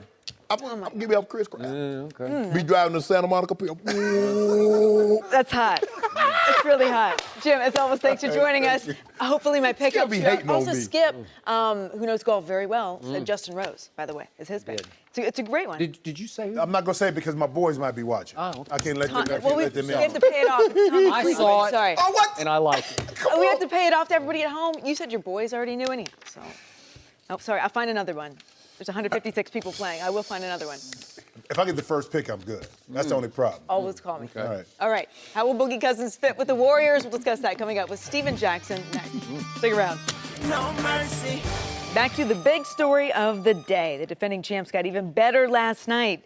DeMarcus Cousins agreed to a one-year deal for just over $5 million with the Warriors. Boogie averaged over 25 points a game with the Pelicans, but he's coming off a ruptured Achilles tendon that could force him to miss the start of the season. And for more, we're now joined by FS1 NBA analyst Steven Jackson. What is up? How are you? Fine, how are you? The dominator. Glad Big to three be here. dominator. Glad to be here. Yep. Big three player of the week, 28 and 7. I know. Yeah. Steven, what was your reaction when you heard the news? I love it. You know, teams that want to win and doing whatever to win, I'm a winner. I don't care how you got to do it. I look at the other NBA teams that didn't offer Boogie nothing, but I remember, and I hate to use his name all the time, but Chandler Parsons came off an injury and got $100 million. So you mean to tell me this is one of the top 3 big men in the game coming off an injury and he doesn't get an offer? It kind of sucks, but I'm glad. Different injuries, though. Yeah, it's different, totally different injuries, And Boogie injury was way more serious than Chandler's. But to have him go to Golden State, I love it, man, because I wonder what these other teams and all these other organizations doing when you got a guy like Boogie that you don't even take a chance with him. Right. It's good that Golden State signed him and showed y'all, okay, y'all want to play around? We're going to show y'all we want to continue to win championships, and whatever it takes to win, that's what we're going to do. I'm all for winning. Anytime it's about winning, I'm all for it. I'm surprised that no one. I'm not surprised that he went because that was the only team that offered him. So Right. he had no place but to go there. Right. But I agree. That was shocking to me that no one offered him, not even the mid-level. He picked up the phone and called them. Man, Stacks, you play. You're an athlete. You know. That's a lot of pride. That's a lot of ego. So you know to pick up a phone and call somebody and ask them for a job when you've been, like you said, he's the top 3 big man in the game when healthy, your tail between your legs. It's like, okay, I got to get a job. I can't go an entire year without playing. I got to get on somebody's roster. The injury has something to do with it, but this should be a wake-up call to Boogie. Boogie, as you get older, people ain't going to put up with your bull jive. You got to be a good teammate. Yep. It's not good enough for you to come to work and put up 25 and 13. You got to be a good teammate. Some people think, Skip, being a good employee is working hard, but relationships is a big part of being a good employee. Sure. And Boogie Cousins is finding that out the hard way. I like Boogie, but Boogie needs to understand the days of Boogie being Boogie, oh man, that's just Boogie being Boogie. Those days are over. He's supposed to be making $40 million a year because he missed out on that $200 million payday in Sacramento. Yeah. Okay, now he can get 178 in New Orleans. He missed out on that. So the prices is falling. It's not Amazon stock. He like Enron stock. Yep. He dropping. Boogie, get healthy. Don't you rush out there. Because if you rush out there and hurt yourself again, 5.3, you weren't going to get that. But I'm surprised, Skip, that not anyone was willing to say, you know what, we'll take a chance. When you ready to play, be it February, give us 2-3 good months. We good, and then we'll evaluate you for the upcoming season in those 2 to 3 months. Nobody other than Golden State. And I'm not so sure Golden State would had he not reached out. He reached. That is correct.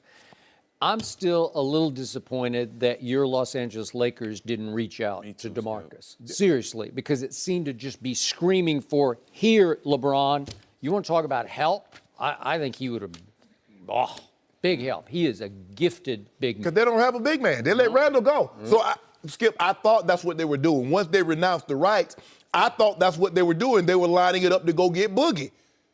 Is it possible LeBron just said no to it because of all of the baggage, all of the stories, all of the loose screws? He took JR. Nah, you got Lance. Yeah, and JaVale. Yeah. Well, now you say add Boogie to that. Maybe it's just too much. Yeah. For that matter, Rondo can be volatile and explosive, right? But, Skip, I don't know if LeBron goes into this situation. I mean, you can't come in. He calling shots from the door like that? LeBron shot caller like that, Stacks? Yes, he is. Yeah. With Magic? He changed the whole league when he came in, so you think he ain't calling shots? Who knocked on LeBron's door at 12:01? Oh, Magic? Yep. He rolled by my house. Magic was down on bended knee. Yeah. What can I do for you? Why you think? Hold on, Skip. You remember they had the interview? Yeah. Magic Johnson said, "Hey, I'll step down if I can't get a big free agent in 2018 or 19." So he stuck his chest out, knowing I'm getting ready to put pen to pad with. I got LeBron. I'm talking about I'm gonna get me another one. He said if I can't get two. Now he already had LeBron in the bag. He already secured one bag. He tried to secure another. Now he gonna get him another, Skip. Either he gonna get Kawhi in 2018, or he gonna get Kawhi or Clay or KD in 2019. But I guarantee you, another big ticket item is coming. Okay. Well, it better. Oh, that's Magic. They need to come now. 2 years from now with LeBron. Mine ain't going nowhere. They He on that vibranium. He on that vibranium. Hey, he's getting older. I think this will be the greatest thing that ever happened to DeMarcus Cousins, to go into this sort of chemistry and philosophy and locker room. And once upon a time, this man sitting to my left, he went to San Antonio. And you had a reputation. You were your own man. You could be a little difficult to coach. And you were going to a tough coach who puts up with not much, but he put up with some from you because he saw that you were committed to their program and you would play both ends of the floor hard, all out for your 15 or 20 minutes or whatever you got that night. And I think it was a great experience for you. I think you grew in that system. Wouldn't you agree? It made me a professional. It did. It definitely helped me have a long professional, a long career, and taught me how to be a professional, taught me how to play and treat the game like a job and not just walking to the park playing basketball. So hopefully that will help Boogie being around. You got to talk to him. I would. That's my boy. I talk to him. Yeah. You know, but being with Steve Kerr, like you said, being with Mike Brown, those guys have been in championship organizations, being around players who are real professionals, who care about the game, who carry themselves great off the court and on the court, that definitely can help him. But I don't see him coming back and being the player that we don't know. I think he's gonna come back healthy. You know, he has something going on called Zero Doubt that he's been wearing on his shirt, Zero Doubt the Resurgence. I think he's gonna be back. I've been watching him work out. I think he's gonna be back to his old self, and I'm happy he's with Golden State because if y'all don't want to pay me, y'all want me to prove myself in 1 year, okay, I'm gonna go prove it with Golden State. Right. I love it. But here's the thing now, as Skip's read the stats, the numbers are not, the history is not on his side. A big man with torn Achilles. History is not on his side. Skip gave the stat in 2013, they did a study, 18 basketball players ruptured their Achilles. 7 never played another dribble in the NBA. It's hard, man. It's the worst. You lose And he's your a calf, big. you lift. Yep. You know who had that injury and good thing he wasn't mobile? Dan Marino. He ruptured his Achilles and he couldn't get up on his toes. That's why he had to wear that high boot on his right foot with the lift in it. But you're right, Skip. That calf muscle deteriorates because it's atrophy, because you're in a boot. You're not walking on it. You 6 months, 8 months without. You lose your calf. Yeah. You just lose it. And you need your calf. You know, he ain't got no big calf like you, bro. I'm gonna step out there and say he's gonna be back. I think he's gonna be back to full So strength. how much better does he make Golden State? Like they need to get better, you know. But just imagine a 10 times better JaVale McGee, a better shooter, a 3-point shooter. You know what? I'll buy that. 3-point shooter. He is 10 times better. But here's the thing. Averaging the 3-point, you putting a 3-point shooting center on this team. But here's the thing. JaVale McGee was happy with his 10 minutes. Is Boogie gonna be happy with 12 minutes? Yes, because by reaching out to them and calling them, I'm pretty sure that they had this type of conversation where, okay, this might not be the minutes and the touches you got in New Orleans. You're going to come in and fit in and buy into what we got going here. That's the only way we're going to do this deal. And I'm pretty sure he'll do that. Stacks, how many times you been in a relationship and the girl said, I understand that you work. I understand all this. And then when y'all start dating, all of a sudden she doesn't understand. I had to give you 5 on that one. It's easy. But Skip, it's easy to say that when you look at I have no experience with that whatsoever. You killed it with that one. It's easy, Skip. You reach it out. It's easy. Oh, yeah, mid-level, I can do that. What? Some nights I might only play 20 minutes. Some nights I might play. I'm good. He was told yesterday, some nights you get 5 shots, max. And then all of a sudden, you in the game. Now, Steve Kerr walking up and down the sideline, he's stepping on lips. Boogie Cousins' lips because he stuck out because he only got 10 minutes in the game. And you look at all this time he's played different teams and they messed up on defense because of pick and rolls and bad decisions on defense. How they gonna guard that with Boogie and KD in the pick and roll, Steph and KD? The shot's gonna be wide open even more this year. Okay. I hope you're right. I want Boogie to get paid. He averaged 5 assists a game last year. For a big man, that is extraordinary. That will fit in this system. Yeah, but he averaged 34 usage rate, which is top 5. Yes. He's not going to have the ball like that. Look what he was, though. It was just him and AD. They had to do it like that. But he averaged that in Sacramento. That's the thing. He had nobody in Sacramento. But now he got all those guys. Yeah. And the ball in Golden State is hot potato. Yep. It happens. You got to buy in. Okay. And if he buys in, he's going to make a lot of money a year from now. Yes. Yeah, so you know about that. Oh, I understand, Stacks. Oh, yeah, no problem. You do. Trust me. That's why I had to give you a high 5. No response, just a high 5. You have a couple more minutes to hang around and talk about chicks. And, Yes, okay. I don't mind. All right, great. Cool. Steven stays where he is. Coming up next, where do the new look Lakers rank in the West? We'll discuss that. At the bottom. No mercy.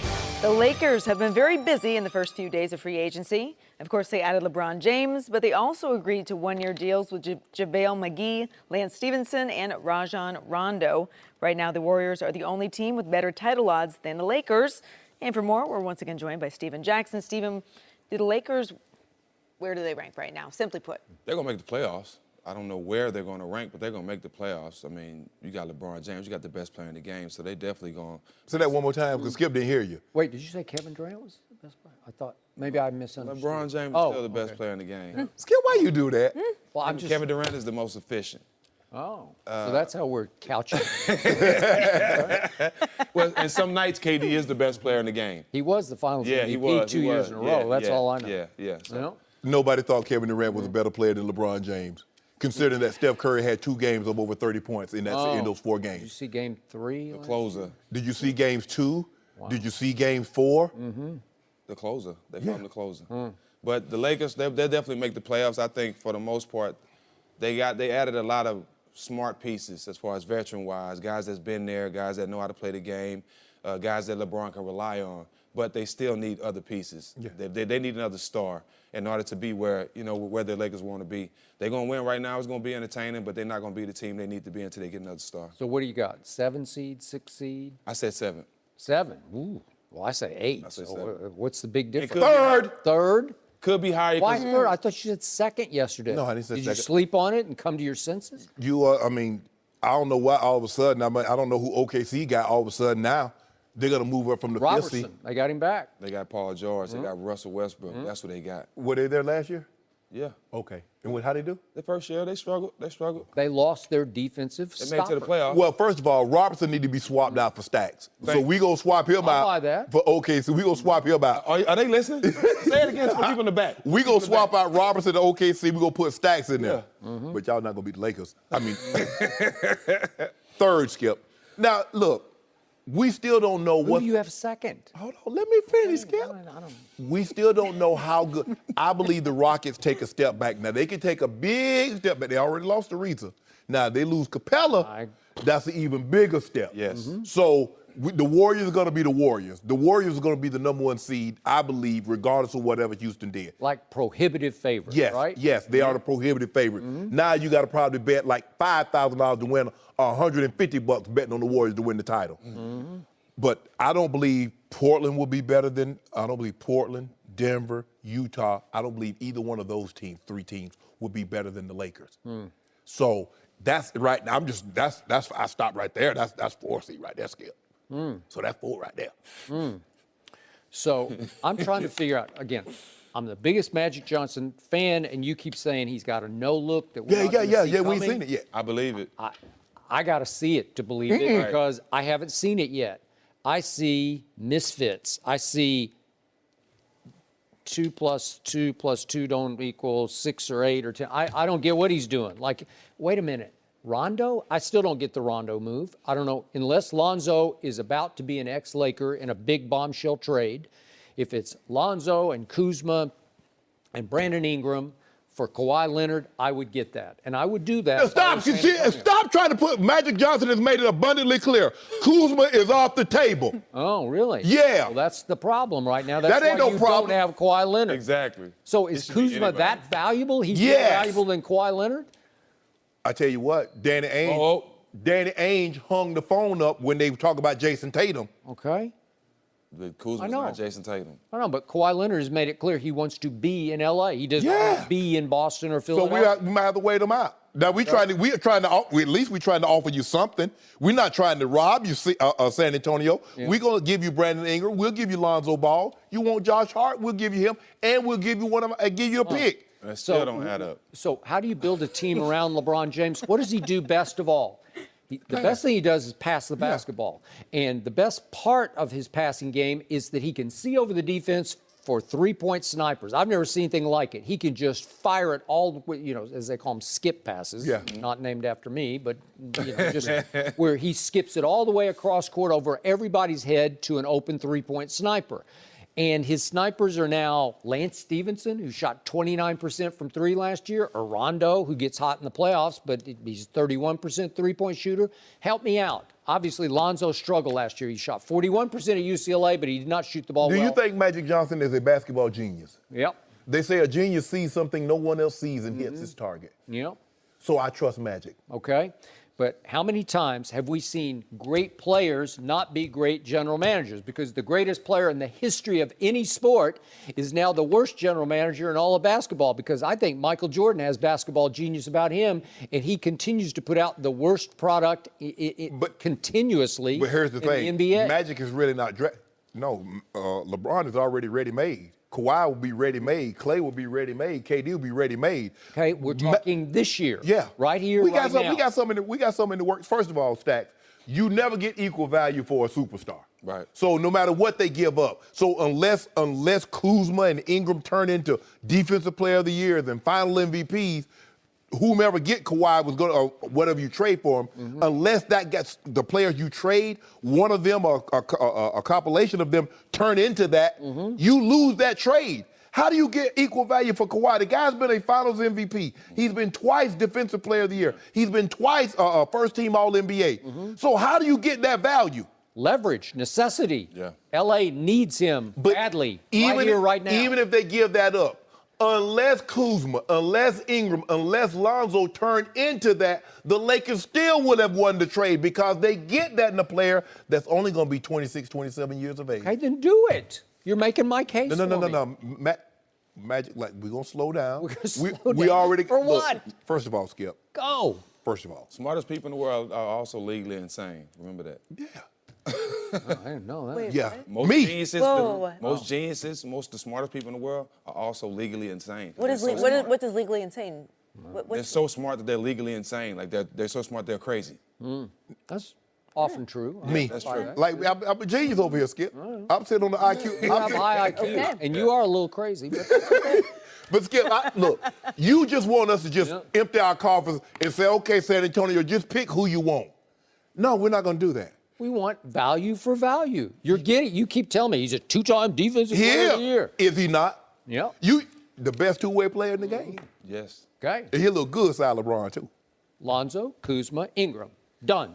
Over and out. Lonzo, Ingram, and Hart. Hart. And a pick. Where did Hart come from?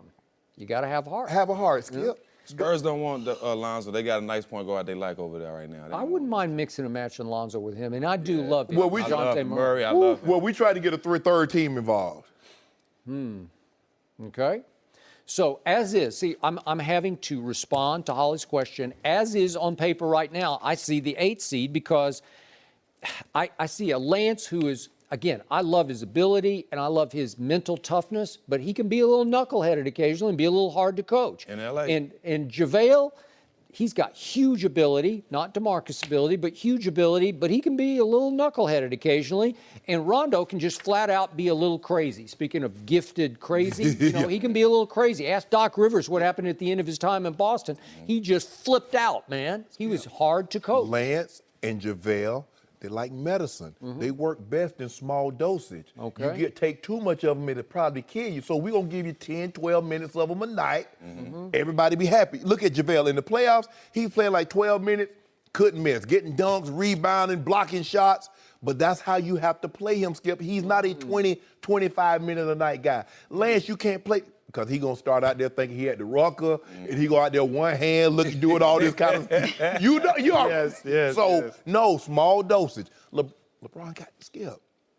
LeBron, like. Every team needs a guy like Lance. And Draymond Green. Every team needs that one guy to go out there and throw a little funk in the game. Yeah, no, I agree. And I love Lance against LeBron because he was fearless, man. Yeah. And he would blow in his ear and distract him. He never did. He couldn't stop him. Yeah, he made it look good. He's 6'5" against 6'9". Yeah. And when LeBron last year in the Indiana series, you just back him down, and just post him up and lay it up on him. Cook it.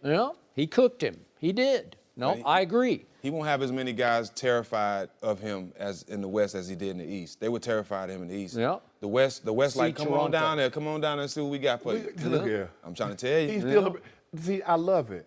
Because, see, this is what I love. See, you don't love this is what I love, because here's the face. You're whistling through the graveyard. Stacks.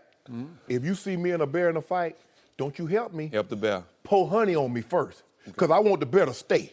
Because, see, it's illegal to kill a black bear in California unless you being attacked. Yeah. You lost me on this one. If you see me and a bear in a fight, don't help me, Skip. Pour honey on me.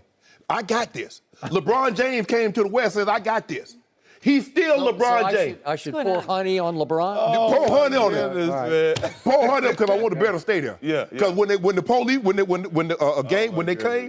come and the bear, they see the bear sprawled out, what happened, Mr. Sharp? I will tell the story.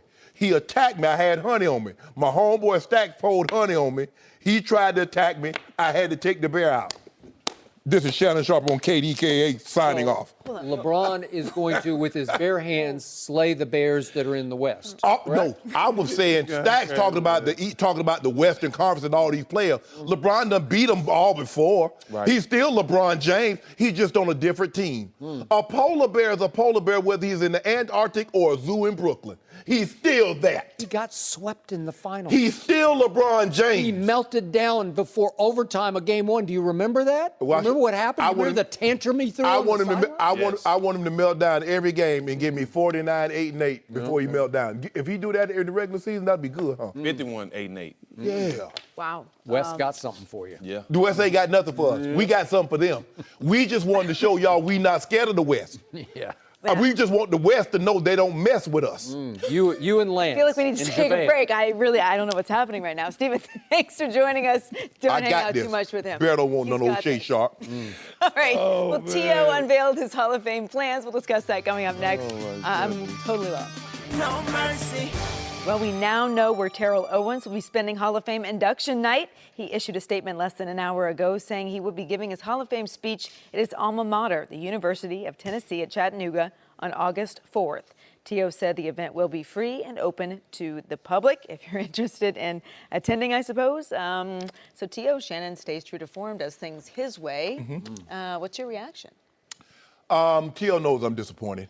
I've talked to T.O. since this and try to get him to understand what this moment means. Can you reveal some of his response? I talked to him and I said, T.O., I don't want you to look back one day and regret not doing this. He says, Shannon, I've been thinking about it a long time and I'm not going to regret it. I'm like, T.O., I understand the frustrations of not going on the first ballot or the second ballot. I said, I get that. I said, but don't allow 50 men and women that didn't vote you in on the first or second chance to hold your feelings hostage and allow you to remain in bondage. I said, this is your moment. I didn't know, I knew he was gonna do something like this, but why do it on this day? Of all the days. Okay, this is your moment, I get it. but it's almost like you want to have a separate Hall of Fame during the Hall of Fame. You do. And that's I got no problem. Look, he's made his decision. T.O. wants to have, he doesn't want to go and partake in this, and that's his choice. It's the first time that it's ever happened. I think the Hall of Fame opened its doors in 1963. So the first time, Skip, in 50 plus years that something like this have happened. That's T.O.'s moment. He can do with it as he please. But now you're going to have it on the exact same day. Yep. There are a lot of other Saturdays. You could have had it before, you could have it, but like I said, it's his moment. I wish he would have gone to Canton, but that's not what T.O. has chosen to do. That's his career, that's his moment, and this is the way he wants to do it. So I'm not surprised. This is T.O.'s attempt to upstage the Hall of Fame. It's the ultimate hall. It's beyond, for me, I've told you before, you're in it, but it's beyond the baseball, the basketball, the hockey halls of fame. And this is another look at me moment by a player who was always a solo act. And I don't want to pile on because we've done this again and again and again on the show, but Terrell was never the greatest teammate, and now he's having a hard time becoming part of the ultimate team. He's finally resisting even that.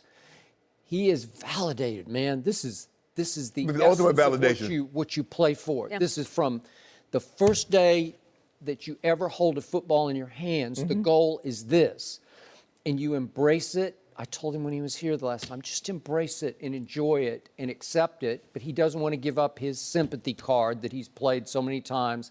They done me wrong, and I'm going to show them.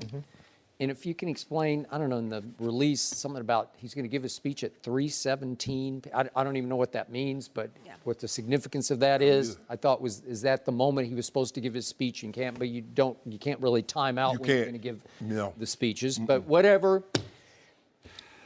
God bless him. I hope he enjoys this. I hope he draws a nice crowd. And I do get the essence of what he's saying is this launched him on his career was the University of Tennessee at Chattanooga Moccasins. Skip, everybody got launched somewhere. Everybody went to college. Savannah State. Yeah, I mean, Savannah State. Did you even for 1 second consider giving your Hall of Fame induction speech in Savannah? No. At Savannah State? No. That did not. That was, Skip, if you play and if you're fortunate enough to stand on those steps, those are hollowed ground.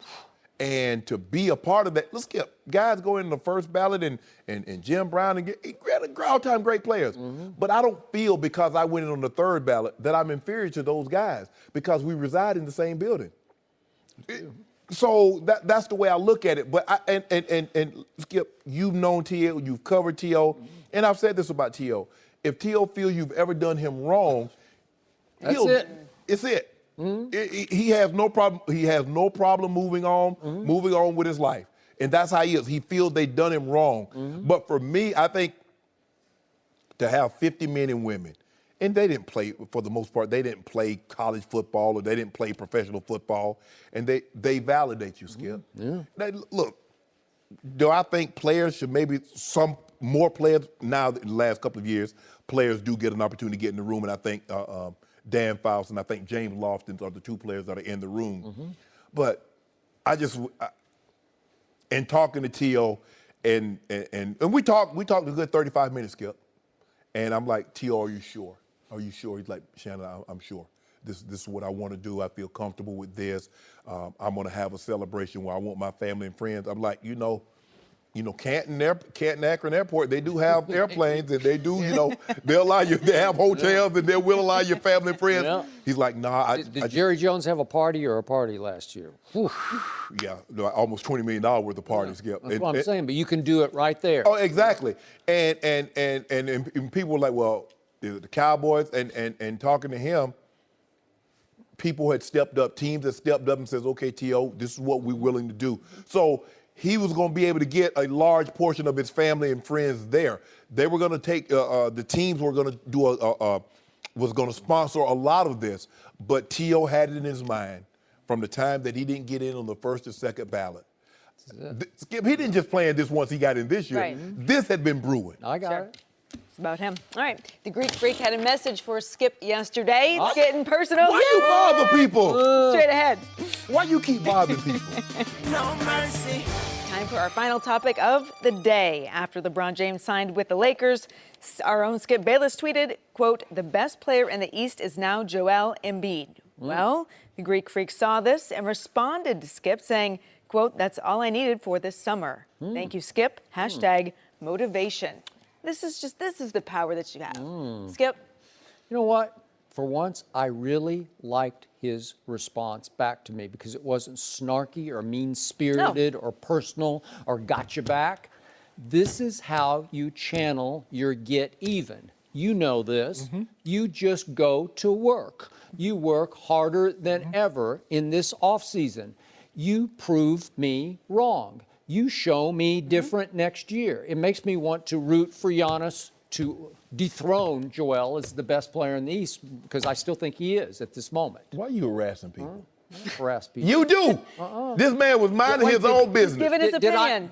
Did I even use his name? Yeah, in my you first did. Tweet? I did not. Well, if did you not. say, hold on, not. is Giannis Antetokounmpo, is he in the East? Is he in the East?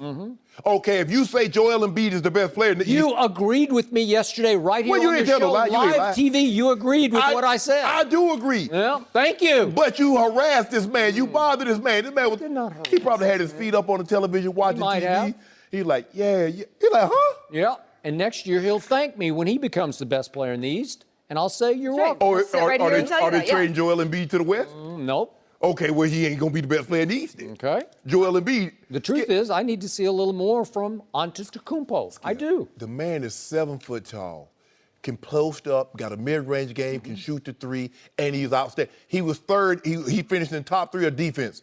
So he's fundamentally sound across the board. He is. So unless something happens, I don't know. Hey, no. Yes, yes, yes. Did Thank you see what Embiid do to Mo Bamba? Yeah. And say, welcome to the NBA. He did. Yeah. That is it for us. We'll be back tomorrow morning on FS1. Right now, Colin Cowherd tells you why no one should be mad at the Warriors for signing Boogie Cousins. See ya. The Herd starts right now. Joy has on sneakers. No mercy. Thanks for listening to the Undisputed Podcast. I'm Joy Taylor. We're back again tomorrow morning at 9:30 Eastern. We'll see you then. Fox Sports. One of one.